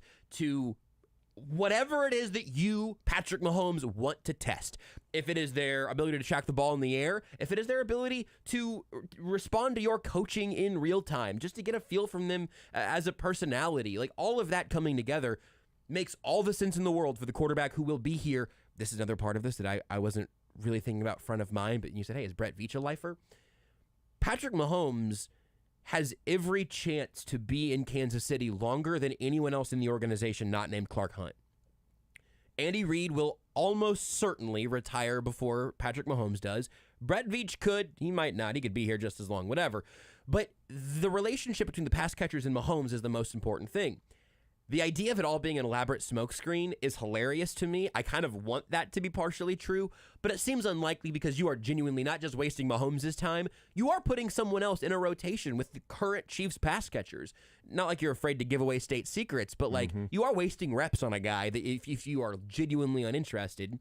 So I think there is something to it. I think them liking Flowers and Johnston enough to have them in at least to put them through their paces and that makes me think that they got past round one, right? Not in the draft, but round one of like the vetting process.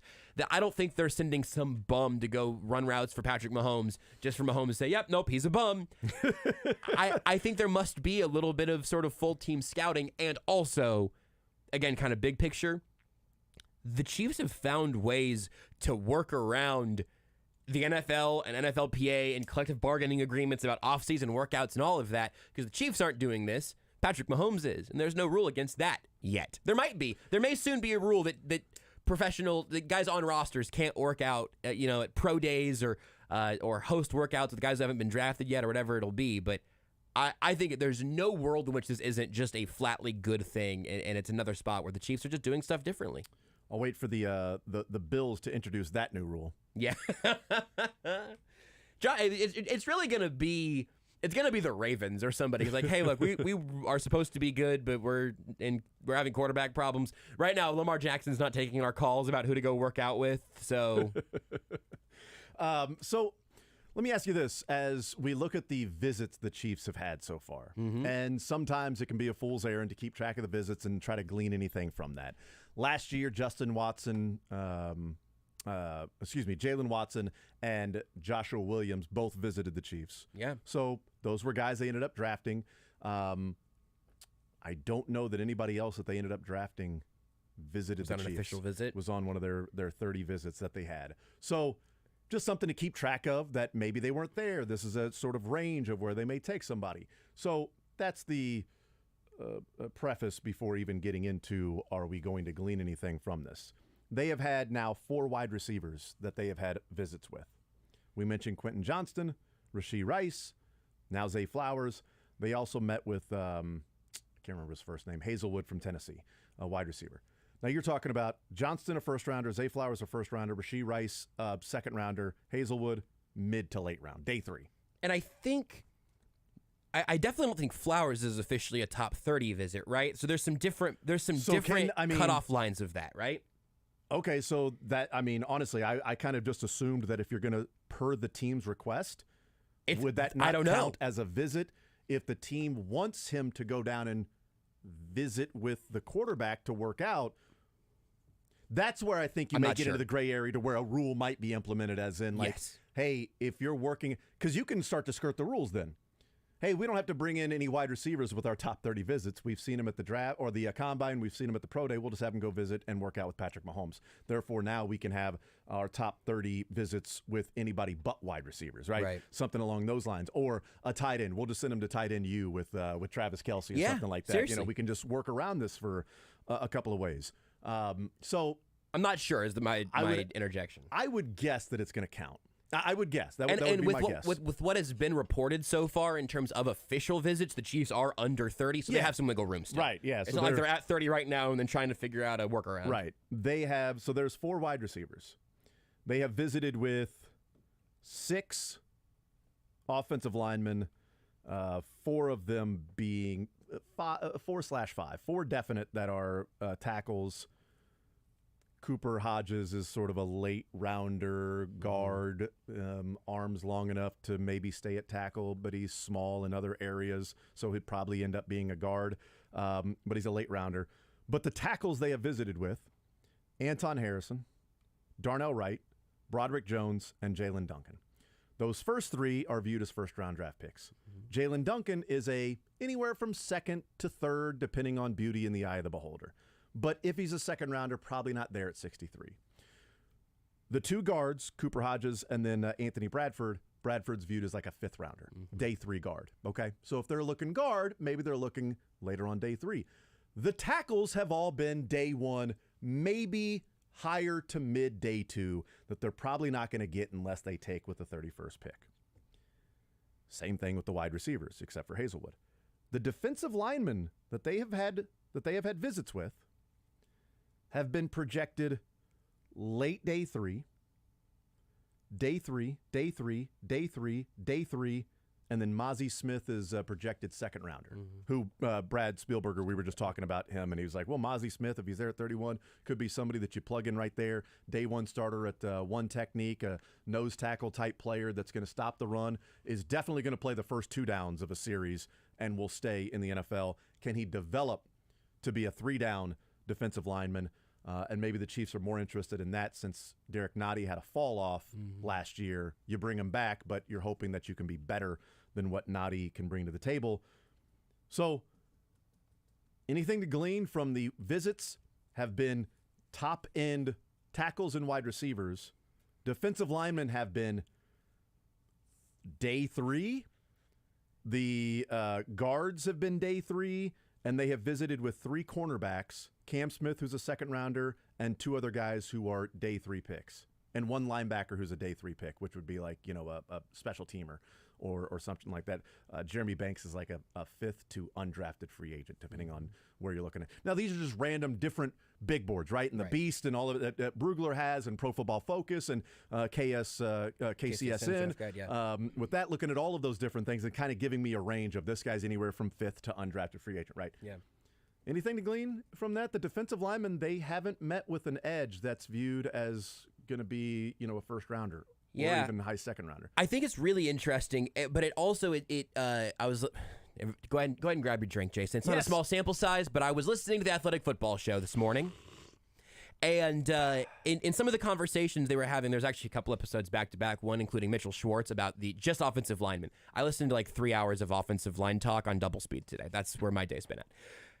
They were talking. By the way, I love it. It's fascinating. I love it. It's fascinating. And this might have been around DeJuan Jones, who we could talk about more specifically at some point or whatever. I do want to play that clip at some point. But I don't think it was in the clip that I'm thinking of, but it was somewhere around then. I think it might have been with DeJuan Jones in particular, where I think it was Dane Brugler who said that really a lot of the time teams who take their top 30 visits are having guys in to basically to cross them off. Or having them, that's not exactly how he phrased it, but that was the result of some player he used an example from for a couple years ago, where they're having guys in to see if they should stay on their board, more or less, right? You're not looking to say, oh, okay, this guy, like when you're looking at quarterbacks, when they were bringing having their secret meetings with Patrick Mahomes, it was put him through his paces and let's see how fast he can go with us. Yeah. But sometimes you have guys in to say, are the things we're worried about valid concerns? And sometimes they prove to you somehow, I don't know how you prove this in the course of that meeting,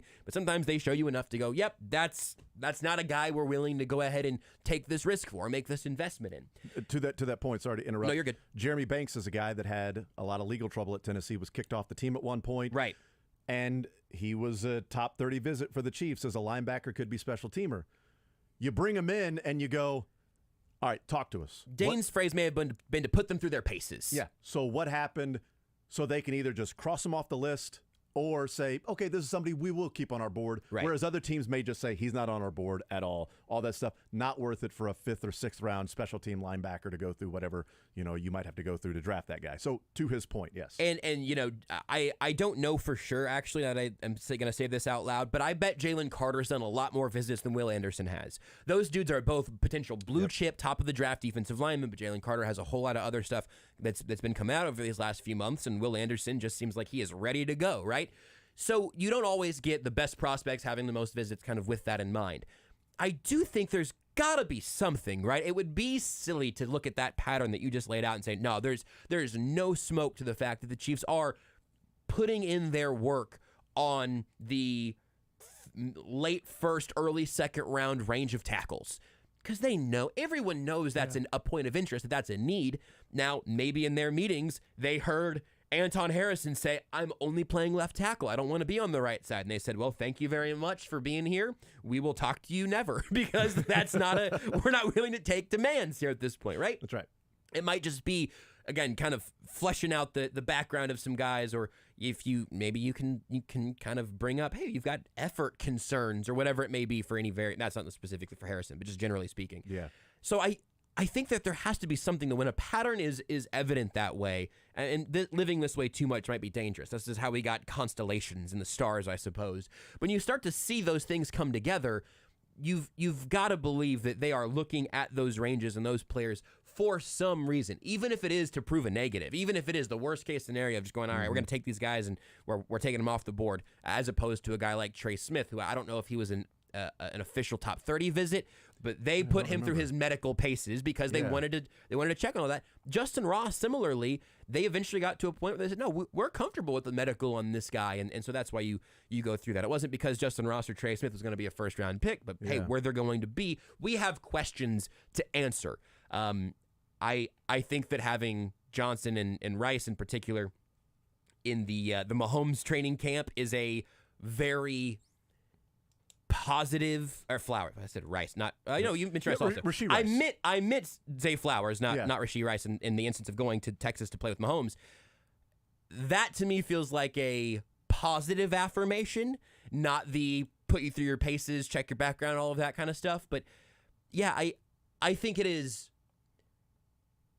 affirmative that they're looking at tackles at that spot. I do not think it is taking them out of the edge conversation at all, because if Lucas Van Ness is falling late in the first round, or if he's there at 31, I don't think their lack of top 30 visit is going to affect that whatsoever. I think that he would be the pick at that point. So I'm looking through the 2021 pre-draft visits here for the Chiefs, and these were all virtual because of COVID at that point. So the top 30 visits were just top 30 Zoom meetings. And this is in no particular order. Notre Dame defensive end Dalen Hayes, cornerback Greg Newsome from Northwestern, Miami tight end Brevin Jordan, Missouri linebacker Nick Bolton. Bolton's got to be. We'll figure it out one day. Boston College linebacker Isaiah McDuffie, Buffalo running back Jarrett Patterson, Oklahoma State offensive tackle Tevin Jenkins. That was a big name that was talked about. Wyatt Hubert from Kansas State, Asante Samuel from Florida State, Anthony Butler, linebacker, Puka Williams from Kansas, running back, offensive lineman Sam Cooper. And those are the only ones I see right now as I'm just trying to scroll and find some. But Nick Bolton, there's one, but might have been Trey Smith somewhere. If keep finding those, but those are a little more difficult because those were just Zooms. It wasn't this person's there visiting. So who'd they have a Zoom with? Because unless the agent's going to release that information, the Chiefs are not going to release the information and say, "Hey, we just had a Zoom with Trey Smith." Right, and that's also part of the background of it all, right? The Chiefs, again, they had the medical information they felt like they needed on Trey Smith to feel comfortable picking him. That is all done without an official top 30 visit, right? So there's a lot of conversation both with them and the player somehow, with him and I'm sure the agent, him and the medicals, getting his medical information to the Chiefs medical staff. Like there is just there's a fire hose of information, I think, going on behind the scenes with all 32 teams right now. And we are just getting some of the droplets that drip through. But also, a couple of those guys are playing football with Patrick Mahomes right now. So that counts. Well, and I think also we just went through the last two drafts, and of the visits, Bolton was drafted. Yep. Jalen Watson and Joshua Williams were drafted. Yep. So those visits have turned out to be somebody the Chiefs actually selected. Yep. So of these names we've talked about, odds are at least one of them will be at rookie minicamp, the week after the draft. That's a good point. The odds would say that. I just don't know. Is it DJ Johnson in the 4th round as a defensive lineman? Is it Khalif Halisi, cornerback in the 6th round or something like that? Jalen Watson was a 7th round pick, and wouldn't have put 2 and 2 together. Like, oh, Jalen Watson, that guy, he's a top 30 visit. Check him out because he might have like 3 or 4 interceptions and maybe a pick 6 and a big one, and maybe some other things in like playoff games or something like that. We'll take a timeout. We'll come back. We'll continue rolling, and I do want to hear the clip on DeJuan Jones as offensive lineman, one of the guys who has not visited the Chiefs, but just fascinating sort of the grouping together of the positions in where they are expected to be drafted and who the Chiefs are choosing to visit with. We'll take a timeout. We'll come back. More Zone next. Take the show with you by listening live on 810WHB.com, in the 810 mobile app, or by subscribing to The Zone wherever you get your podcasts. Let me share some good news with you. Let me share a good place with you, dear listener. Let me tell you about Greenlight Dispensary. Greenlight Dispensary has 4 KC area locations, including their newest one on 135th and State Line, the other 3 on Bannister, in Independence, and in Harrisonville. They've been voted Missouri's best dispensary numerous times by the people of Missouri, and there's no doubt in my mind as to why. They've got great inventory, they've got a huge variety, and to me, the most important part every step of the way is not just the product at Greenlight, but the people at Greenlight. They have the care, the quality, and the knowledge from their bud tenders at every Greenlight location to help give you all the information and the care and the insight that you need. You can walk in with any question. I promise, in my experience, at no point have I ever asked a dumb question. They felt dumb to me, perhaps, but I was never treated that way at Greenlight because they understand that people are coming in oftentimes for maybe it's your first experience and you're trying to figure out what's right for you. Or maybe you know exactly what you want, and they've got you there as well. You can order online for pickup via drive-thru or the grab-and-go window. It's incredibly easy, incredibly convenient every single time at Greenlight. Of course, you can go inside and browse in person, look around at what they've got there in the store, whichever location you go to, and ask the bud tenders what's right for you. They also have extended hours on the weekend, and all of this is online as well, including their stock at their various stores at greenlightdispensary.com. So go check them out online at greenlightdispensary.com.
round. So good for them. That's great. Yeah, Cole Toner, Kyle Juszczyk, Ryan Fitzpatrick. What? He went to Harvard? Yeah, Isaiah Kuchensky, linebacker to the Seahawks. Those are the 4 in the since the year 2000. Oh, Matt Burke. Okay, there you go. That's an actual player. Matt Burke, center. I mean, 14 years. 6-time Pro Bowler. Yeah. I mean, that guy, Matt Burke, so Harvard. 6th-round pick. We got to get a day 2 Harvard pick. You know what you need? You need a smart center. I actually was thinking like that would make sense if you're like, yeah, we'll take our quarterback and center from Harvard. I'm guessing that is a ridiculous stereotype to make that specific. But Chiefs got the rare smart player from Oklahoma in Creed Humphrey. So hard to find those guys. You're really sort of a haystack. It's a good thing Lebo's not here, man. Lebo'd come kick your ass. Would he though? No. Maybe. I don't know. Yeah, well, he'd better do it sooner. Drake, can we take a break? Please. Now. I'm just stunned by the horror. Hey. Want to see more of The Zone? Watch the show live on the Sports Radio 810 WHB Facebook, Twitter, YouTube, and Twitch.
Text says, in 1923, Harvard was D-line U. It's where you went to go get your defensive lineman. Another text says, did you say Khaleesi? It's Khalif Halisi. Arrowhead's going to have the mother of dragons, the breaker of chains? Well, he's a defensive back, so we could break the chains for the other teams attempting to get first downs. Khalif Halisi. Khaleesi. I think a dragon would be a great asset for any football team. Yeah. We got to look into this. You'd keep sort of like it'd keep a no-fly zone around Arrowhead, so that means that there would be no passing the ball, no-fly zone.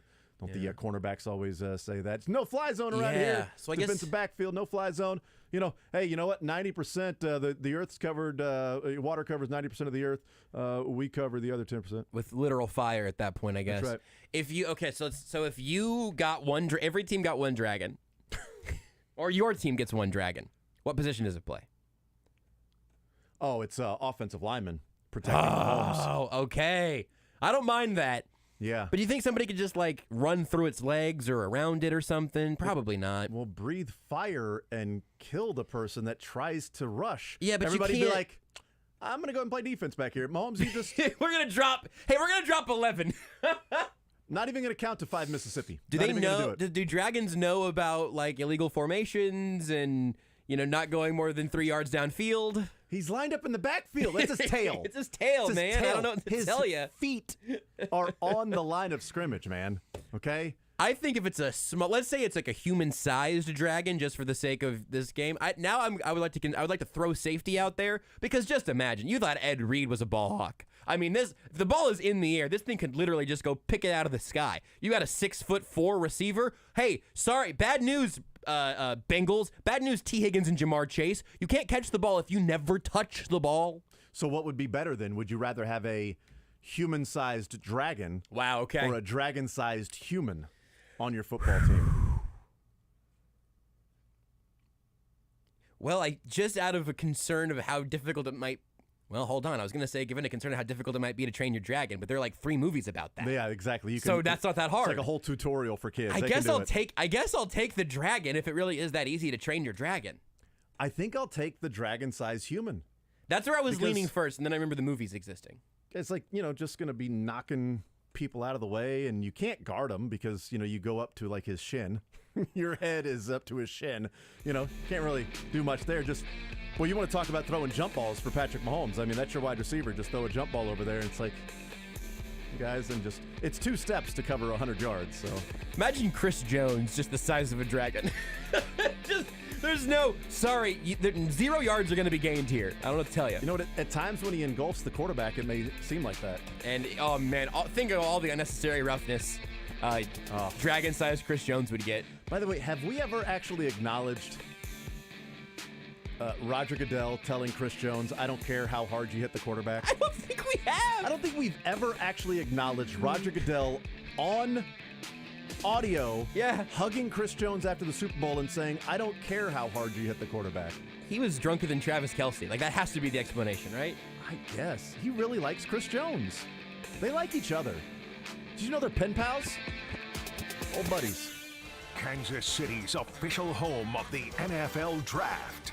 Sports Radio 810, WHB, Kansas City. Hey guys, our friends over at Regain are offering a big discount on the signature state-of-the-art hair restoration package. Patients report outstanding results after just one treatment. The providers at Regain extract life-giving protein growth factors from your blood and use them to reactivate dormant hair follicles. Got a dad? Get him something he wants for Father's Day. 4 treatments, virtually pain-free. Call them at 913-291-8555 for all the details. Just a heads up, Regain Functional Medicine and Aesthetics is moving. Find their new space in Leawood Fountain Plaza, same building, just 1 floor up in Suite 210. 50 years of keeping KC comfortable has gone by fast, and Kate's is celebrating with 50th anniversary savings. For a limited time only, get a free Sear upgrade, a $2,500 value. That also includes Kate's best warranty in 50 years. And we'll keep the party going with $2,500 in federal tax relief and 48 months no interest financing. Kate's can. Kate's can. Call or book your free estimate online today at katesheatingandcooling.com. Who can take care of your home's heating and cooling needs for the next 50 years? That's right, Kate's can. Kate's Heating and Cooling is the only name to know. katesheatingandcooling.com is where you need to go. Not all systems qualify for tax credits. Financing offer subject to approval. Free York 16 SEER upgrade with the purchase of a York heating and cooling system. Kate's can. Kate's can. At Rye Restaurants, we celebrate Midwestern recipes, traditions, and culture using local Kansas and Missouri flavors and farmers. Rye showcases those heritage dishes that the Midwest is known for, such as succulent smoked pork chops, aged steaks, baby back ribs, fried chicken, farm-fresh vegetables, Parker house rolls, seasonal pies, fruit cobblers, and ice cream sundaes, just to name a few. Rye has 2 locations in the metro, the original at Mission Farms in Leawood and Rye Plaza on the Country Club Plaza. Rye, your favorite comfort foods based on traditional Midwestern recipes. Have you checked out Creekmore lately? One of the nicest upscale golf courses in Kansas City has a beautiful renovated clubhouse, open to the public each day of the week and breakfast on the weekend. The new patio and bar is a great setting to watch all your favorite sporting events. The patio is also available to host birthday or graduation parties, wedding receptions, or just about any event. For more information or to schedule your next event, give Rick Scott, General Manager, a call at 816-331-2621. The Golf Club at Creekmore. So, your only short drive of the day will be getting there. Hey, Kansas City, Jason Anderson here to state the obvious. Weather in the Midwest is rough in the spring. Tornadoes, high winds, and hailstorms can all take a beating on your roof. Your house is probably your biggest investment, so make sure you call a company with integrity, honesty, and great people who will do the job right the first time. Pyramid Roofing. Don't trust the storm-chasing roofing companies that are nowhere to be seen after a few months. Pyramid Roofing. It's the only call you need to make. 816-966-1101 or pyramidroofingkc.com. When you need a battery, it's Wholesale Batteries. Since 1977, Wholesale Batteries is one of the largest full-line battery suppliers in the Midwest, serving commercial, industrial, OEM, and retail customers. Call 913-342-0113. Wholesale Batteries, we give you the power. No matter where you live, what you make, or who you voted for, there are some things that will impact all of us soon. Whether you're concerned about the alarming increase in man-made disasters, financial institutions collapsing, or worsening food shortages, Americans are preparing in numbers not seen since World War II.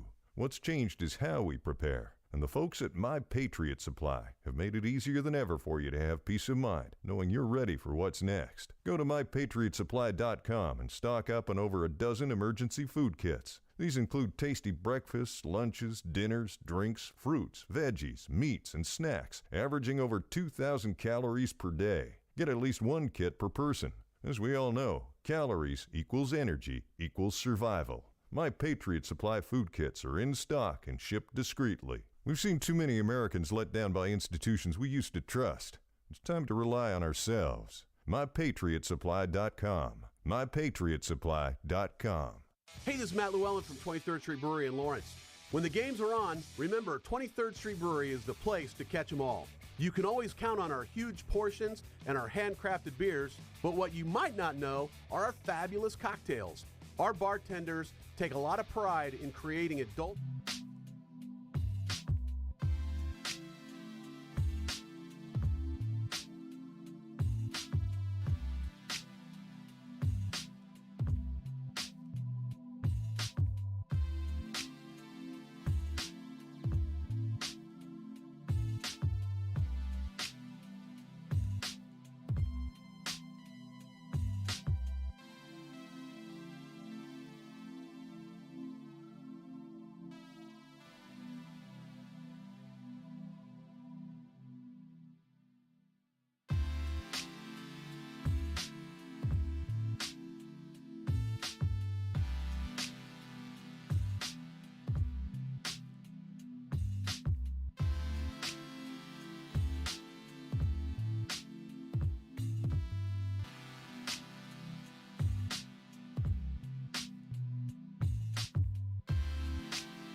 All right, we continue right here on Sports Radio 810 WHB, The Zone, presented by Google Fiber. News of the day that's going on. If you didn't see it, it came out last night, but Draymond Green suspended for Game 3 without pay. They will not pay him when he's suspended for Game 3, so that's a note to keep in mind. NBA really putting its foot down. This thing on? You think the Kings are going to continue to stomp the Warriors? They asked Draymond Green to step aside. I think the Kings are going to hold on for dear life. Really working hard to get a Sabonis pun, but man, it's tough. I'm just pulling your foot. Is that a mixed metaphor? I don't even know. It's my metaphor. Mixed metaphor. It's a mixed metaphor. I like that. That's Mick Schaefer, KSHB 41 sports director, everybody. If you didn't know, now you know. Throw him a Sabonis. That's right. I rushed here from talking with a Kansas City NFL defensive line prospect, what you guys were talking about last segment, or a couple segments ago. All right, is this a guess who thing? Yes. Or it's... Hold on, one of three. Hold on. I'm gonna guess. All right, you gotta get the name right. The too. obvious original guess is Felix Anudike-Uzomah. Nope. Yeah, well, if you say you got to get the name right, then which I got. I'm out. The Northwestern guys. You couldn't get like Ronnie Bell, right? The Northwestern guy. Yes, that's it. Who. Okay, not the Northwestern guy. Oh, really? Okay, I'm talking to him at 3. Can I try to get his name without? I'm not looking. Yes. I worked on this for because I'm holding out hope. Yeah. Adetomiwa. No. Adetomiwa. Adebayor. Oh, really? Adetomiwa. I was on the Northwestern phonetics side at one point. Adebayor. Okay. Adebayor. How'd it go? But that's also not who it was. Wasn't him. No, I meant how'd it go with the person that you actually talked with. Well, we got to find out who the person is. Oh, we're still guessing. We're still guessing. I was already out. I ejected. It was like one pronouncing the I name right. You did I'm that out. in here too. Local high school, born Local here? high school, yeah, born here, born and raised here. Is it Adebayor? Nope. Dang it! You said his name great though. He should get drafted too. Should I give you the college? Yeah, do That'd that. Be great. Rice. Oh boy, we're out of my draft prep range. Jerry? College, man. He said college, right? He was at the combine, playing the East-West Shrine Bowl. I mean, I shouldn't. I should probably know this, but yeah, I don't feel good about not knowing. I had two guesses. Ikenna Inachukwu. So there's Ikenna Inachukwu. Yeah. There's Adetomiwa Adebayor. There's Felix Anudike-Uzomah. All D-line guys from Kansas City all should be drafted. Yep. He's 280 on the KCSN big board. Let's see where Dane Brugler's got him. Ranked 280. PFF has him at 323. Ooh. Dane's got him as a potential kind of draft bubble sort of Met guy. with the Chiefs yesterday, he said. Awesome. Yep. So throw that into the mix. Met Let me with go most of the teams. Oh, interesting. That one down. I did learn earlier, and I don't know if there's like almost this like is what we were talking official about earlier. recruiting visits. If I don't know. It's an official meeting with the Chiefs, it's like, hey, you're in town, come by. If he meets with the Chiefs, it's one of the 30. So they get 30 to where you can meet in person or even virtually. There's a little wrinkle if it's a local school within a certain. Rice ain't a local school. No, I know, but this is something I learned a few days ago. Sorry, what was the? He said Ruskin is. So does that count? So I think it only apply. I don't even think it would reach to to the Griffins. I don't even think it gets to St. Joe. But there's a little bubble of if you're within 50 miles or something, you can have a visit that does not count against your top 30s. Mid-American Nazarene would be able to have all those MNU guys. Football Avila. factory. UMKC, Kansas City Rue defensive lineman. William Jewell now. Yep, that's right. Being there. But it's a great story in that he's kind of from this underdog school. I mean, they're Division I, right? They're FBS, but they're Group of 5. And he talked about going up against Power 5 guys in the few games they played at Rice against them, and then the East-West Shrine Bowl of he's like, you know what, these guys, I see this guys as good as these guys in is it AAC? Oh, man, I should know this. Oh, are they Conference USA? Conference USA, I think. Yeah. So I see these guys all the time, guys at this level. So it gave him confidence because I was like, look, you're 6'4", 260. He ran a 4.7 at the Combine, which is the fastest he had ever run. I'm like, good for him, man. Good timing. That might have got you drafted right there, at least moved you up around or whatever. he said he did his very best there. I'm like, okay, I mean, you've lived in the transfer portal. Why did you not live in the transfer portal? Right? Why did you stay at Rice? You could have gone to Texas A&M like that. He's like, I thought about it, but I wanted, it didn't seem right. I wanted to stay with my guys, and he likened it to when he was at Ruskin, which is kind of an overthought high school football school in town here. In fact, his senior year, they had 19 players at the end of the year playing Class 5 football, right? He and a lot of guys are playing both ways. They even won a playoff game that year. And so he's like, I've always kind of been on that underdog type of team, and so it just felt right. Yeah, today is the deadline. This is the final day that teams can host players at their facilities for whether that be physicals or testing, working out, interviews. So today is that final day for teams to say, hey, we want you here at our facility. So you start to see like those visits that are there. So I'll write down the Inachukwu with the others that we have written down. I'm trying to keep track of all the different. I saw a list. I think Nick Jacobs got me a list a while back. I have seen I don't have any email or anything. 6, 13, 17, 18, 19. Hey, Nick, if you're 22. listening, will you just text that to me, please? Thank you. He is. So I've seen 22 players that have at least been reported that the Chiefs have met with. I'm including Zay Flowers, who is working out with Patrick Mahomes today. Yep. I saw that. I think that has to be an official visit. Sorry, I don't think there's. I mean, if it's not now, it will be next year. I've heard, right, I'm seeing the phrase in-house visit, and so I'm wondering so much if the location matters. Yeah. Could Andy Reid go to your house, and is that not an official No, visit? you guys meet at Starbucks? Like, this does not count. Yeah. Well, I don't think like you can do it virtually. You can have a Zoom with a player, and it would Zay still Flowers count. is not from Texas, by the way. Didn't go to school in Texas. He went to BC. Going out of his way. That's right. Yeah, to run routes for Patrick Mahomes. Well, he was in Tennessee yesterday, so it may have just been like, hey, you're in Tennessee. It's not as far of a trip from Tennessee to Texas, but yeah, that's the news today as far as it relates to the Chiefs. Zay Flowers is in Texas working out with Patrick Mahomes today at the Chiefs request for Zay Flowers. His meetings were over yesterday with the Tennessee Titans, was the last one because he had no other scheduled, and today's the final day. So if you didn't have any scheduled for today, you weren't going to do that. And he got a call to his agent last night asking him, did he want to go and work out with Patrick Mahomes today? And he was like, I was really hoping to catch that matinee movie. I guess I'll go work out with Patrick Mahomes. Air's pretty good.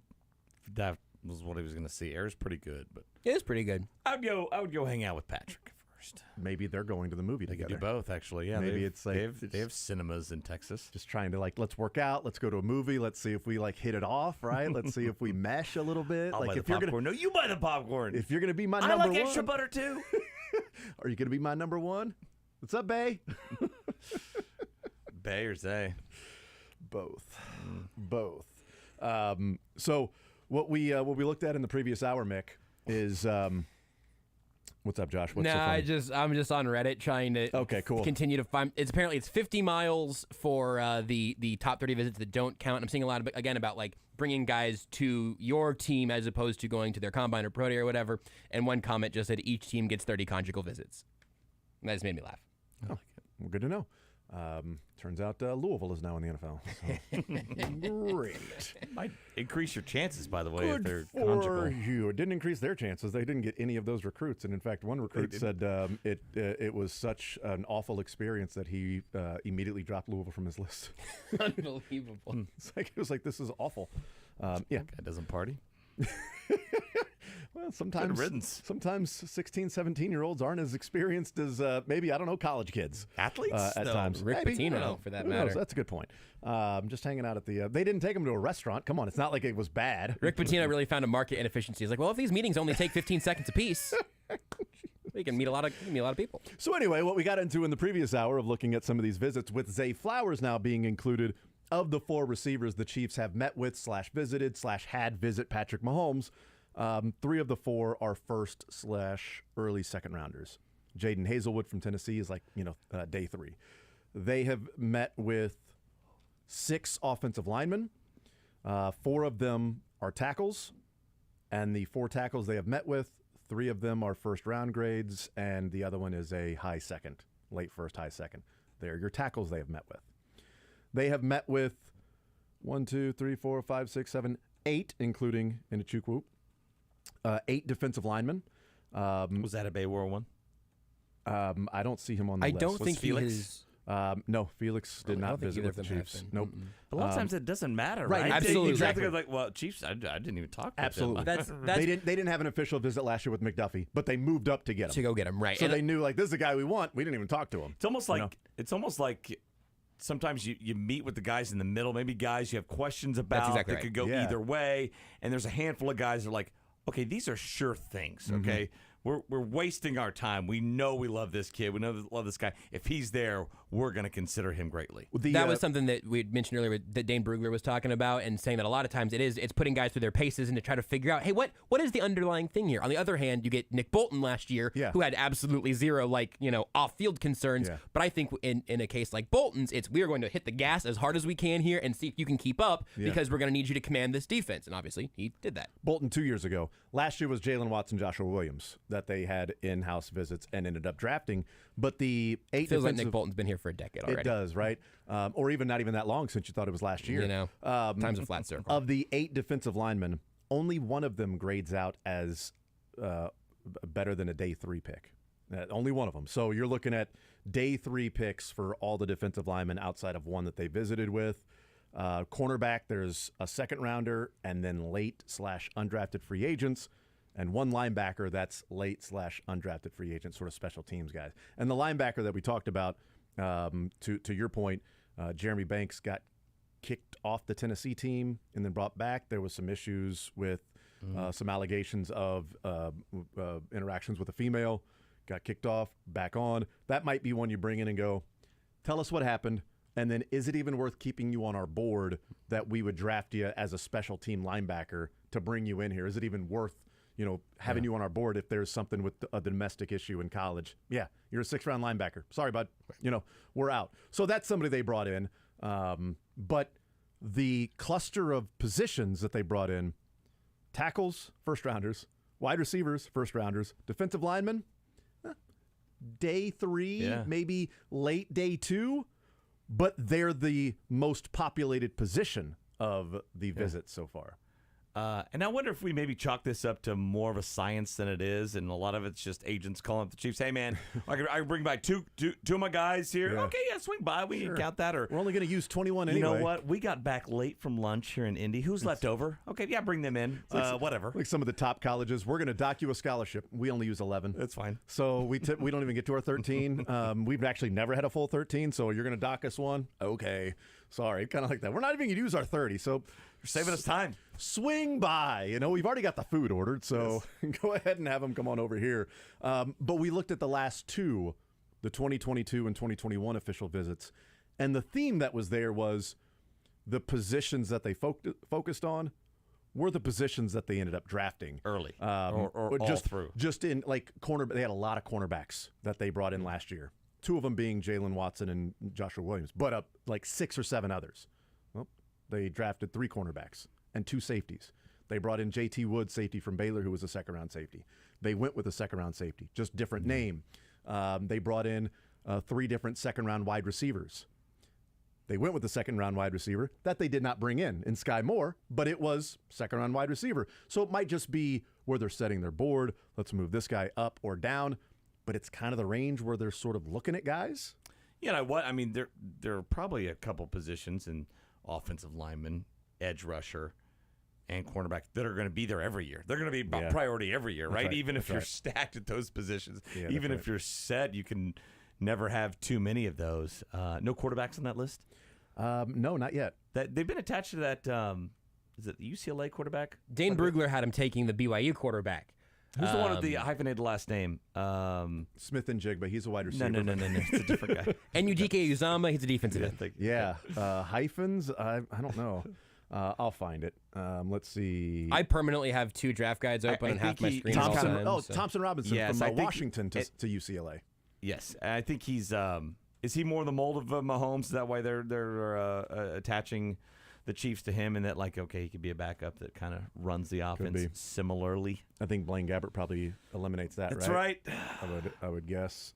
I did think there was a decent chance. I had seen a couple of people talk about quarterback with the Chiefs that maybe they weren't true believers in Shane Bichelle, or bring somebody in a day 3 pick that Gabbert's Ian Bichelle. perfect for that. I'm good with it. Perfect. Gabbert, probably a $2 million cap hit, something like that, and 11 years in the league. He's a guy. Super Bowl winner. He's 13-35 as an NFL quarterback, which isn't great, but it's just fine as a backup. He's a guy that can go out with this team around him. With that coach, he can get you a win. Absolutely. He can lead a 95-yard drive for a touchdown. He's got a 98. What was it? It was 98, right? 98-yard drive. Yeah. I mean, he knows what it's like to win a Super Bowl. So he fits right in. Just sitting in the quarterback room, tapping their Super Bowl rings together. You think you can tell Mahomes all Brady's secrets? Or maybe he's just better question. Do we want him to tell Mahomes all of Brady's secrets? No, not at all. The Rams? Who do you win it with? Bucks. The Buccaneers. The Bucks. Yeah, he was there. They were on the same field together in that same field. Yeah, they were there. They were all there together. Just hanging out. That's why Andy's out there so early. He's scouting other teams for years down the road. Guys that won't even play. So this backup quarterback playing catch with that Chris Godwin fella. I don't know. I got my eyes on this. Hey, let's get one of those two guys. I don't really care which one. If we end up with either that Blaine Gabbert or that Chris Godwin, I'm feeling good about our acquisition. But and this might play into it. I mean, he's been behind the GOAT for 3 years, Absolutely. and that he knows this dynamic already. And you have a guy that does not have aspirations of being QB1, knows his role, is going to come in, collect his paycheck, and will be able to help out on the sideline when need be and all that stuff. Carry clipboard. And if he's ever running onto the field, it will be through teary eyes filling Arrowhead. Here's the thing, Blaine. Or you're up by 40. Yeah. You get to play for a team that has a decent chance of winning a Super Bowl. You've already got that. You're going to make $2 million. And if you get in the game, nobody's going to have any expectations for you whatsoever. And it's only a positive that if you come through, it is great. And look what he did. If you don't come through, what did you expect? He's a backup quarterback. And without Patrick Mahomes, who really cares anyway? It's a great position to be in. Although I think Chad Henne may have ruined that for him, because Chad Henne came in twice in huge playoff moments. It was like, I'll do this. We'll do this. Yeah, we got this. Yeah, for sure. I mean, you'll barely even notice it's not Mahomes. Maybe he does. But if Chad Henne would not have come through in the 98-yard drive and the Chiefs would have lost, it would have been about the ankle, not about Chad Henne. Oh, yeah, absolutely. 98-yard drive. But I also bet we're going to see some Chiefs Gabbert jerseys at Arrowhead this year. I think we will find those. Already got one ordered. Sorry, I think we're going to see some of those 11 in the available? Studio today. Number 11 available? No, MVS is 11. So, that's yeah. true, What did he wear? I don't think he was 11 in Tampa, was he? I actually don't know. But that's a great point. That's He's going to the get branding's going to be important. No, he like was 11 in Tampa. Just like kids and their food. Absolutely. Can he push the envelope and take 20-something? He was number 2. He's been number 7, and he's been number 11. Yeah, he was 11 in Tampa. So getting that Mizzou 11 would be nice. Maybe he was number 1 can he get at Mizzou, 1 for a little bit. Maybe MVS moves to 1. Or maybe Gabbert's are 0. Or let's say 1's not available because frickin' McKinnon better be back with this team. Oh, yeah, okay? sorry, Blaine. Sorry. 1 and 11, they're taken. All right? Especially 1. Yes. He damn sure better be taken. All right? McKinnon better be back on this team. I'm going to be pretty upset. It's too bad that Mahomes is 15 because Gabbert could have taken that.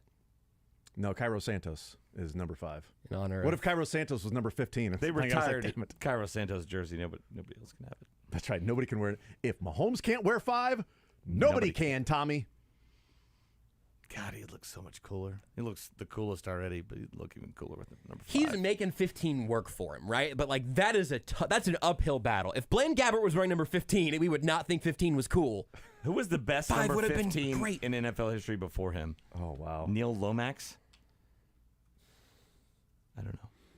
He just popped in. Sorry, I was silently jumping to Google. I need to. I feel like Curtis wrote about this on did he really? the website the old, a million years ago. Giants quarterback. Was he 15? Jeff, after Sims. Hostetler. Bart Starr was 15. He's pretty good. And Steve Van Buren was 15. Mahomes is at least number 2 now. He was a better play. Van Buren was a better president than he was a quarterback. So was he the 15th? We've got So this list on NBCSports.com has already given it to Mahomes. Nah, this might be active from a year ago. Maybe these look like active players. I would go with Mahomes already. It is Eat, Mahomes already. Yeah. Eat it, Bart Starr. Like 7, you'd have competition there, right? Yeah. I mean, there's some pretty good 16. sevens. Who's the best number 5 besides Cairo Santos? Paul Hornung was the number. So we're just Packers quarterbacks, I guess, are the answers to all these. Yeah. Yeah. So he was the best number 5. And then George McAfee and Donovan McNabb. That's what this list Mahomes would has be right now. Yeah, he'd be the best number 5 too. If he switched right now, he could be the best 15 and number 5 in his career. Wow. He'd be the best 15, number 15 to ever play the game, and the best number 5 to ever play the game. He should just start back over at 0 because that's available now. Wipe that one out easy. You have one good year wearing 0, you've got it. Who gets 0 for the Chiefs this year? It's got to be Tony or Pacheco. I was guessing it was going to be Kadarius Toney. Tony feels like the exact right answer. The only reason I say Pacheco is because I tweeted about that when the news came out, and then it was Photoshop was tweeted back to me of just Isaiah Pacheco 0. Think about the opportunity. Yeah, it's a great opportunity. But Kadarius Toney feels like he should be 0. Yeah, that's a tough. It'll be somebody who was either a rookie last year or new to the team last year, and that fits both. That fits both of their. The shoe fits for both of them. You got to be good. You got to be a starter. Here's the thing: Zay Flowers 0. Wow, there it is. I mean, yes, kind of figured it out right there. And then not if the other two won it. I think you're given receiver. a number as a rookie, and then you shift after that. I think if Tony wanted it, he would have taken it. Because Calvin Ridley is going to be 0 for the Jags now. We know that already. So if no one's jumped on it yet, maybe it's Zay Flowers or any rookie wide receiver, and then that will also be a representation of what your expectation should be for them as a rookie. 0. Boom, right there. That's pretty good. I like that. Look, if you're going to go down and work out with Patrick Mahomes in Texas, I'm going to get my jersey number. That's what it's going to be. Yeah, that's right. Sorry. I flew all the way here from Nashville. You understand how long that flight can be? Okay, just to work out here, and I didn't even get to go see the movie. You promised me Air. We're going to see Air. They didn't have it on the plane. What the hell, man? Yeah. So look, there's been a lot of reaction to Zay Flowers working out with the Chiefs. I think it would take a trade up to go and get Zay Flowers. Be there. It would. That certainly is the expectation. Quentin Johnston they've met with. I've seen Quentin Johnston mocked to the Chiefs. I've seen him going in the second round of people that have like multiple round mock drafts. Wide receivers kind of all over the place. Is it going to be only 3 wide receivers taken in the first round? Are there going to be 4? Jordan Addison? Does Jalen Hyatt go up there? All of a sudden you're ending up with 5. If it's Smith and Jigba and Zay Flowers and Quentin Johnston and Jalen Hyatt and Joshua Downs, I've seen him taken in like in the 20s from North Carolina. Like there's a lot of different players and names that are there. But obviously they're interested in that area of wide receiver with Quentin Johnston. If I was taken in the first pick of the second round, I am forever saying I was a first-round pick this year because it'll be the 32nd pick. Yeah, that's right. And Drew Brees, can't he go around saying that too? He was like the 31st I mean, pick. if like the 43rd overall selection in the MLB draft, who's still in that compensatory zone, right, can say he's a first-rounder, then damn it, the 32nd pick this year in the NFL draft. Travis Kelce is a second-rounder then. Because wasn't he like pick number 60-something? He was like the early third, but then it was like 63 because of some forfeited draft picks. Yeah, so the Patriots forfeited their first rounder in 2008 and 2016. Yeah, Travis Kelce went pick number 63, which is what the Chiefs are drafting in the this third year. round, huh? Third round pick, 63rd overall. Weird. Isn't that crazy? That is crazy. Wow, third rounder, 63. So there are 2 guys there who was 64. He could say he was in the second round. Well, I guess we'll look that up right now. So pick number 64 with the 64th pick in the NFL draft, the Jacksonville Jaguars take Dwayne Gratz, defensive back. The Chiefs passed up on him? Connecticut. To take Kelce? Yeah, but they also passed, look at these people that the Chiefs missed on, which is did you actually get it right with Travis Kelce? They could have had Tyrann Mathieu. Imagine what he would look like in a Chiefs uniform. They were the same year? Probably win a Super Bowl. They passed up on Terron Armstead. They need a freaking tackle. Keenan Allen. Oh, let's get a wide receiver in 2023. What if you already had a wide receiver, right? Great question. I mean, what his team is? They're looking for a wide receiver. They missed one. Is Travis Kelce even the best member of his own family at football? I mean, that's a great question. It's a great question. Marquise Goodwin. They didn't really pass on. I think he is, by the way. Yeah, I do too. Not calling Jason Kelce the greatest center of all time yet. David Bakhtiari blew it. Of course, they took Nico Johnson right before David Bakhtiari, the Chiefs. What are the chances? Okay, say, hold whatever thoughts you have. Okay. Say Jason Kelce retires in 3 years. Mm-hmm. Travis in 6 or 7. Is Jason going to be a first ballot Hall of Fame? What are the chances they would go in the same year, and how cool that would be? Because it's going to be 5 years after Kelce's career he's going in. Yes. Right. I think Jason will be a first ballot guy. Thank you. I think he's trending that way I think as well. Jason Kelce, Philadelphia Eagles center, is going to be first ballot. Which again, it kind of goes. It is absolutely ridiculous that this is all completely true. But the fact that they were the story of this last Super Bowl has elevated both of their profiles in such a huge way that I think Jason's going to benefit from it too. Great year to start a podcast. Jason Kelce for the Philadelphia Eagles. After taking Travis Kelce and passing on Tyrann Mathieu and Terron Armstead and Keenan Allen and all these other really good players that clearly would be better for the Chiefs right now, they ended up taking Nile Davis late 3rd round and then came back early 4th with Nico Johnson. I thought he's going to be really good. Alabama, right? Yep. So you did not need David Bakhtiari. I was wrong. It's always fun just to look through and the entire 4th round. They could have taken scrolling. David Bakhtiari. He was just right there. Why didn't they take him? I mean, I had him on my big board. Clearly, it'd be dumb if you took Edmund Kugbala from Valdosta State, that was a tackle in the 4th round, and J.C. Tretter from Cornell. These Ivy League guys are dumb. Ooh, Kyle Juszczyk. How about that? Twice in the same day, we've mentioned Kyle Juszczyk, 4th rounder. That's right. Wow. From Harvard. We went through all the Harvard drafted players. I heard that. Oh, you did. Good. Yeah, I'd forgotten about it. I was wondering. You did? Check and and block better. How could you possibly forget about that one? Check and block better than Kelce. I'll tell you that right. So now you got a wide receiver, an actual wide receiver, not a he's kind of like a mix. They both scored touchdowns in Super Bowl 54. Wow. Come on, man. This is 913-912-4810. Was Kelce a bust? Did the Chiefs miss on Travis Kelce? Jason Kelce just needs to hold on and play as long as Travis Kelce. Retire the same year. They go in the Hall of Fame together. I think that's exactly right. I think that's what you should do. Would they host New Heights live on stage at the whatever ceremony? How about this? If Jason doesn't want to play that long and take all the wear and tear of the season, vet minimum contract, you can come back up Creed Humphrey, just hang out with your brother, win another Super Bowl or two, and just be a backup in case of emergency. Is it sort of like perfect? Or move to guard and be the best guard on the Chiefs. Totally possible. Move Travis Kelce to guard. I mean, come on. Finally, put him in a useful position. Move Jason Kelce to tight end. It's kind of a perfect description of these two guys and what seems to be their upbringing. Jason Kelce is sort of the responsible, work hard, grind it. Older brother. Right. Like me. Travis is the gifted, good-looking, athlete, taller, faster, all of those things. Also like Mick. But kind of a mess up, right? Kind of a bleep That's head. how families work.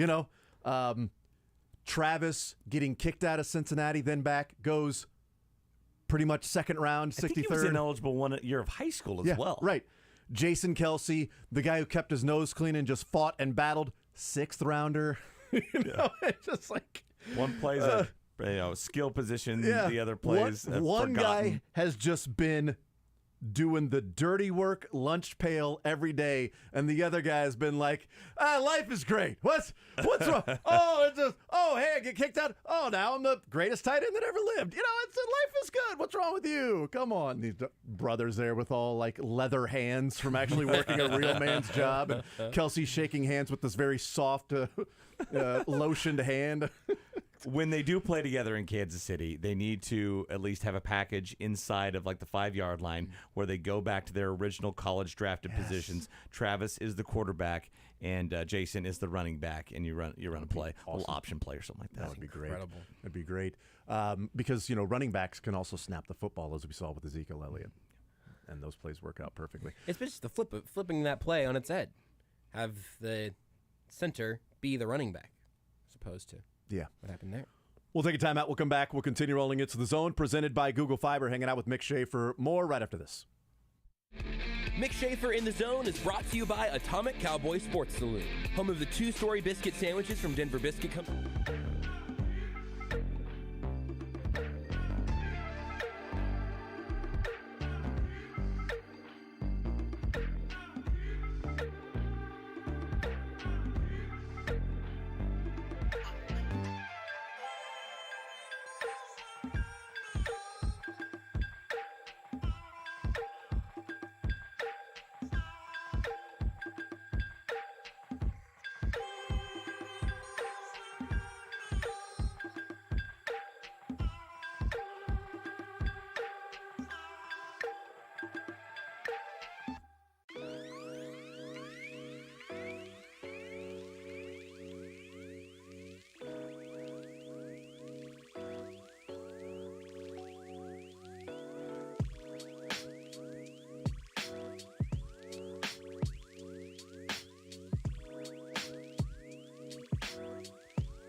We continue right here on Sports Radio 810 WHB.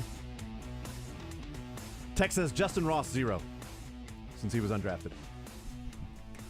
Justin Ross should wear number 100. The exact opposite expectation of number one. Number one, like, okay, you better be the guy. You better be him. I'm so ready for that to be over with, by the way. I'm is him. Her. I am him. He is I and I am him. Slim with the tilted brim. What's my name? Yeah, that especially now, I want it to be over even quicker. Right. Austin Reeves but is zero, him. it's like he said no that. expectations. Austin Reeves said that. He had like 12 in the fourth quarter, and he said, I'm him. Oh, my God. I'm him. Mahomes would say that. I think Austin Reeves should be the last one to get to claim Once that, he and said now it's that, retired. Yeah. It's jumped the shark. Right. Yes. I don't want to accuse him of making it jump the shark. We can all agree at this point it's over. No one is him anymore. I mean, he is outplaying LeBron and Anthony Davis, right? Yeah. In the playoffs. Yeah, it's inspirational. He probably has more of a claim to it because of that than other people. But no, I think he deserved it in that moment. It's just we got to get new stuff to say now. why isn't double 0 available yet? That's a great question. Every other number, 99, 88, 11, 22, 30, they're all, why can't we pair 2 zeros together? We should. Makes sense. Tired of this war on zeros. Texas, Chad Henne had a quarterback record of 22-45 before coming to Kansas City. Worked out great. See, there you go. Yeah. That Blaine Gabbert's the next Similar Chad to Henne. Blaine, yeah. You know, but we can't say Henne given Sunday. And can't like, say that. I get it. We like, if you're not like one of the top 8 quarterbacks in the NFL, you're a punchline, right? But he's a really good athlete. He's hung around for 11, 12 years in the league. He was a 5-star guy coming out of St. Louis. He's a guy that can obviously. He was a fine college quarterback. Really he was a really good college quarterback.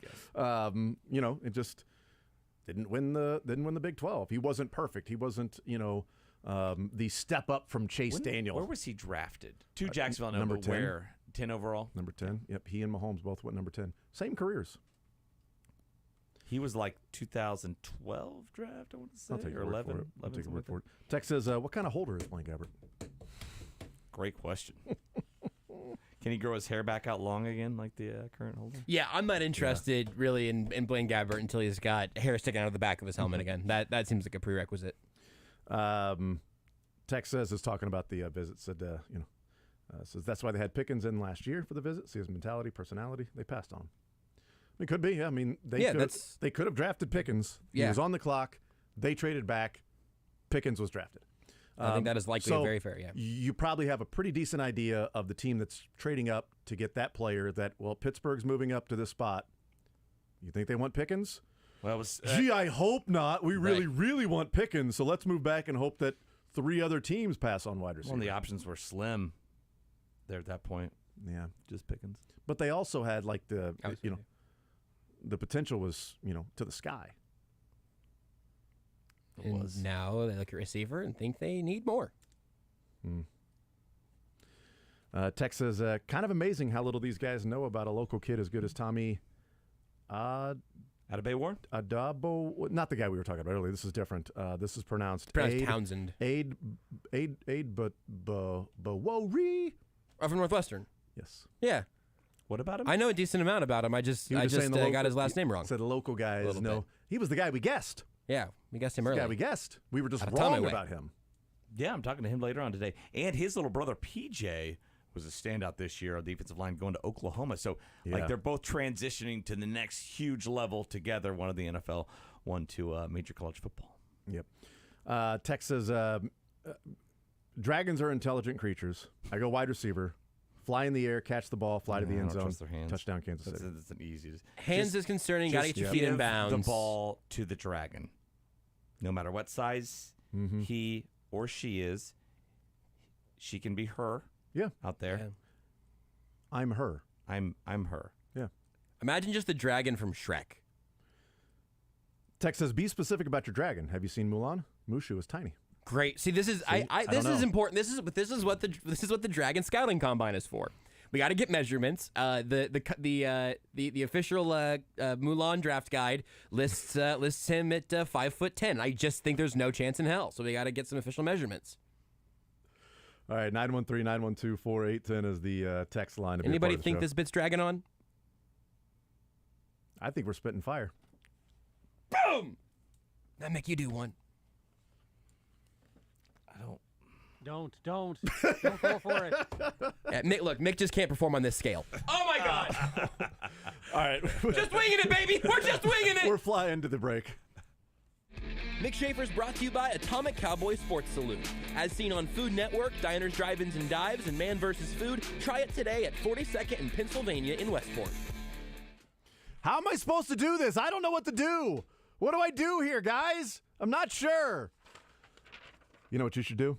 You should call Pyramid Roofing if you are in need of that. Maybe there's some issues with the roof. Maybe there's some issues with the gutter. Maybe you need some gutter guards. Maybe you need some downspouts.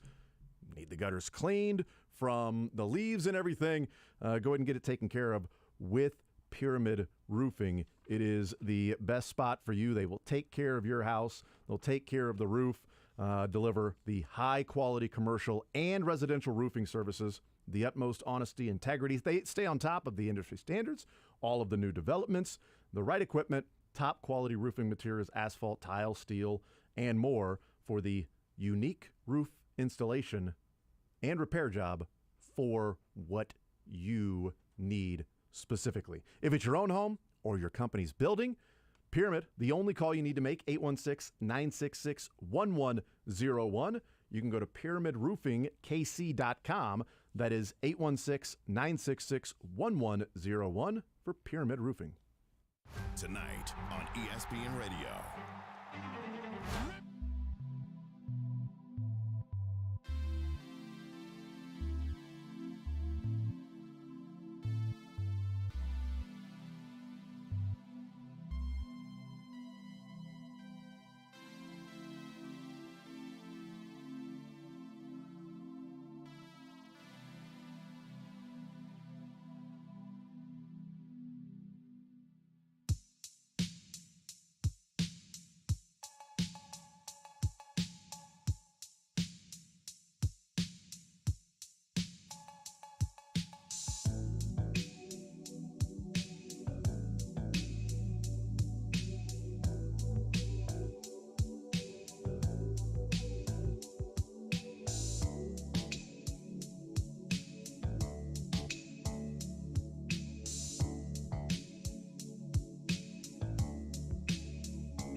All right, some breaking news. The Kansas City Current is coming from Daniel Sperry. Kansas City Current have parted ways with Matt Potter due to, quote, issues around his leadership and employment responsibilities, end quote. So tonight's Challenge Cup match against Yeah, Houston play tonight. will be without their manager, and Matt Potter is now fired. He's only been there since January of last year. They had Hugh Williams for the first year. Mm-hmm. So now head coach number 3. In 3 years. In be. 3 years, yeah. Yeah. Less than 3. Soccer leadership moves fast, it seems like, but yeah, the phrase, quote, related to issues around his leadership and employment responsibilities is a very unique one. Mm-hmm. That is wide-ranging, specific / vague at the same time. Yeah, very specific that it's, he started off 0-3. It's can't not have it. just that. Can't have it. You know? -6 goal differential. 0-3. Nope.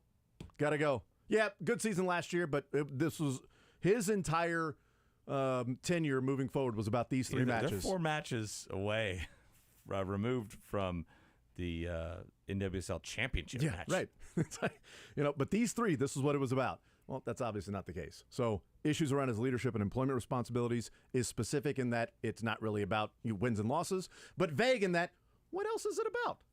I don't know. Not sure. So there will be some more reporting on that. So KC Current is now moving on from their head coach. And Sporting will not be doing that for a while. Yeah, you mentioned that it's very fluid, the coaching in soccer. Mm-hmm. Not in Kansas City. Not in Kansas City, has it been? Nor do I think it should be, but no, but they're on in a rough patch. The soccer in Kansas City has been rough, and I don't need some random people from St. Louis, telling me about how cool their MLS team is. Thanks. You see that tweet? Kansas City, had nobody show up on Sporting KC night out at Kauffman. Shocker, last place soccer team and last place baseball team. It's a one-sport town. Yeah, that one sport that you're talking about, what is that? You know much about that? Yeah. Because Chiefs they've have got an XFL team, right? Yeah, Chiefs have as many Super Bowls as you have teams that left. So is it 3-3? Yeah, it's 3-2. So they've got more. Yeah. They've got more, actually. They've got more.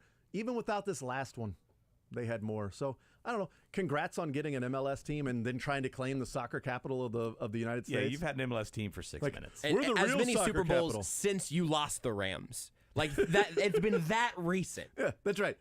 We're the real soccer capital. Why? Well, because in like the 1950s. Cool. Well, Furman used to be the best offensive line creators in college football. Wasn't that the 7 blocks of granite? Was it like Furman? They ain't anymore. Enjoy the 4-hour drive over here to watch World Cup matches. That's right. In a few years. That's exactly right. right. The Chiefs have 3 Super Bowls. They've not won any with the St. Louis Rams being in the league, right? I don't think so, no. Nope. Minnesota beat the LA Rams on the way to Super Bowl 4. Uh-huh. And just saying, just pointing that out. So maybe when your closet isn't clean and you got some glass houses, maybe don't throw stones or talk about somebody else's closet. Yeah, because you know what it says about a soccer capital of the world is if you show up to a baseball game that's having a sporting night. That has nothing to do with soccer. Because you know what Sunday told me? No K-State fans anywhere near. Right. K-State, crappy year this last year. Sucked at football, sucked at basketball. You know why? Because Sunday's game, not really heavily attended. And that was K-State Day. So, turns out, Wildcats, do they suck? 913-912-4810. Should Tang be on the hot sheet? Should he be on the hot seat? Jerome Tang and Chris Kleiman. Based on the attendance on Sunday, should they be fired? Is there enough talk and excitement around K-State sports? Give us a call. Should Kansas State leave Manhattan like all the teams have left St. Louis? What if they did? What if they moved to Colorado? Still stay Kansas State. Still stay Kansas State.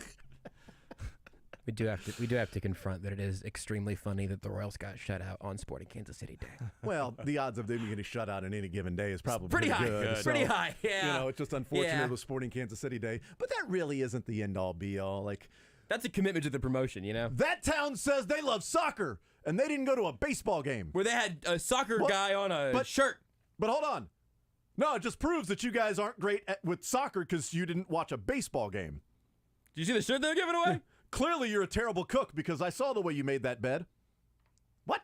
One has nothing to do with the other, you jackass. Anyway, so there's the St. Louis portion of the show. That's done. So that's good. Got that going for us, which is nice. You think that helped our St. Louis listenership at all? Which is it's big. It's a big listenership.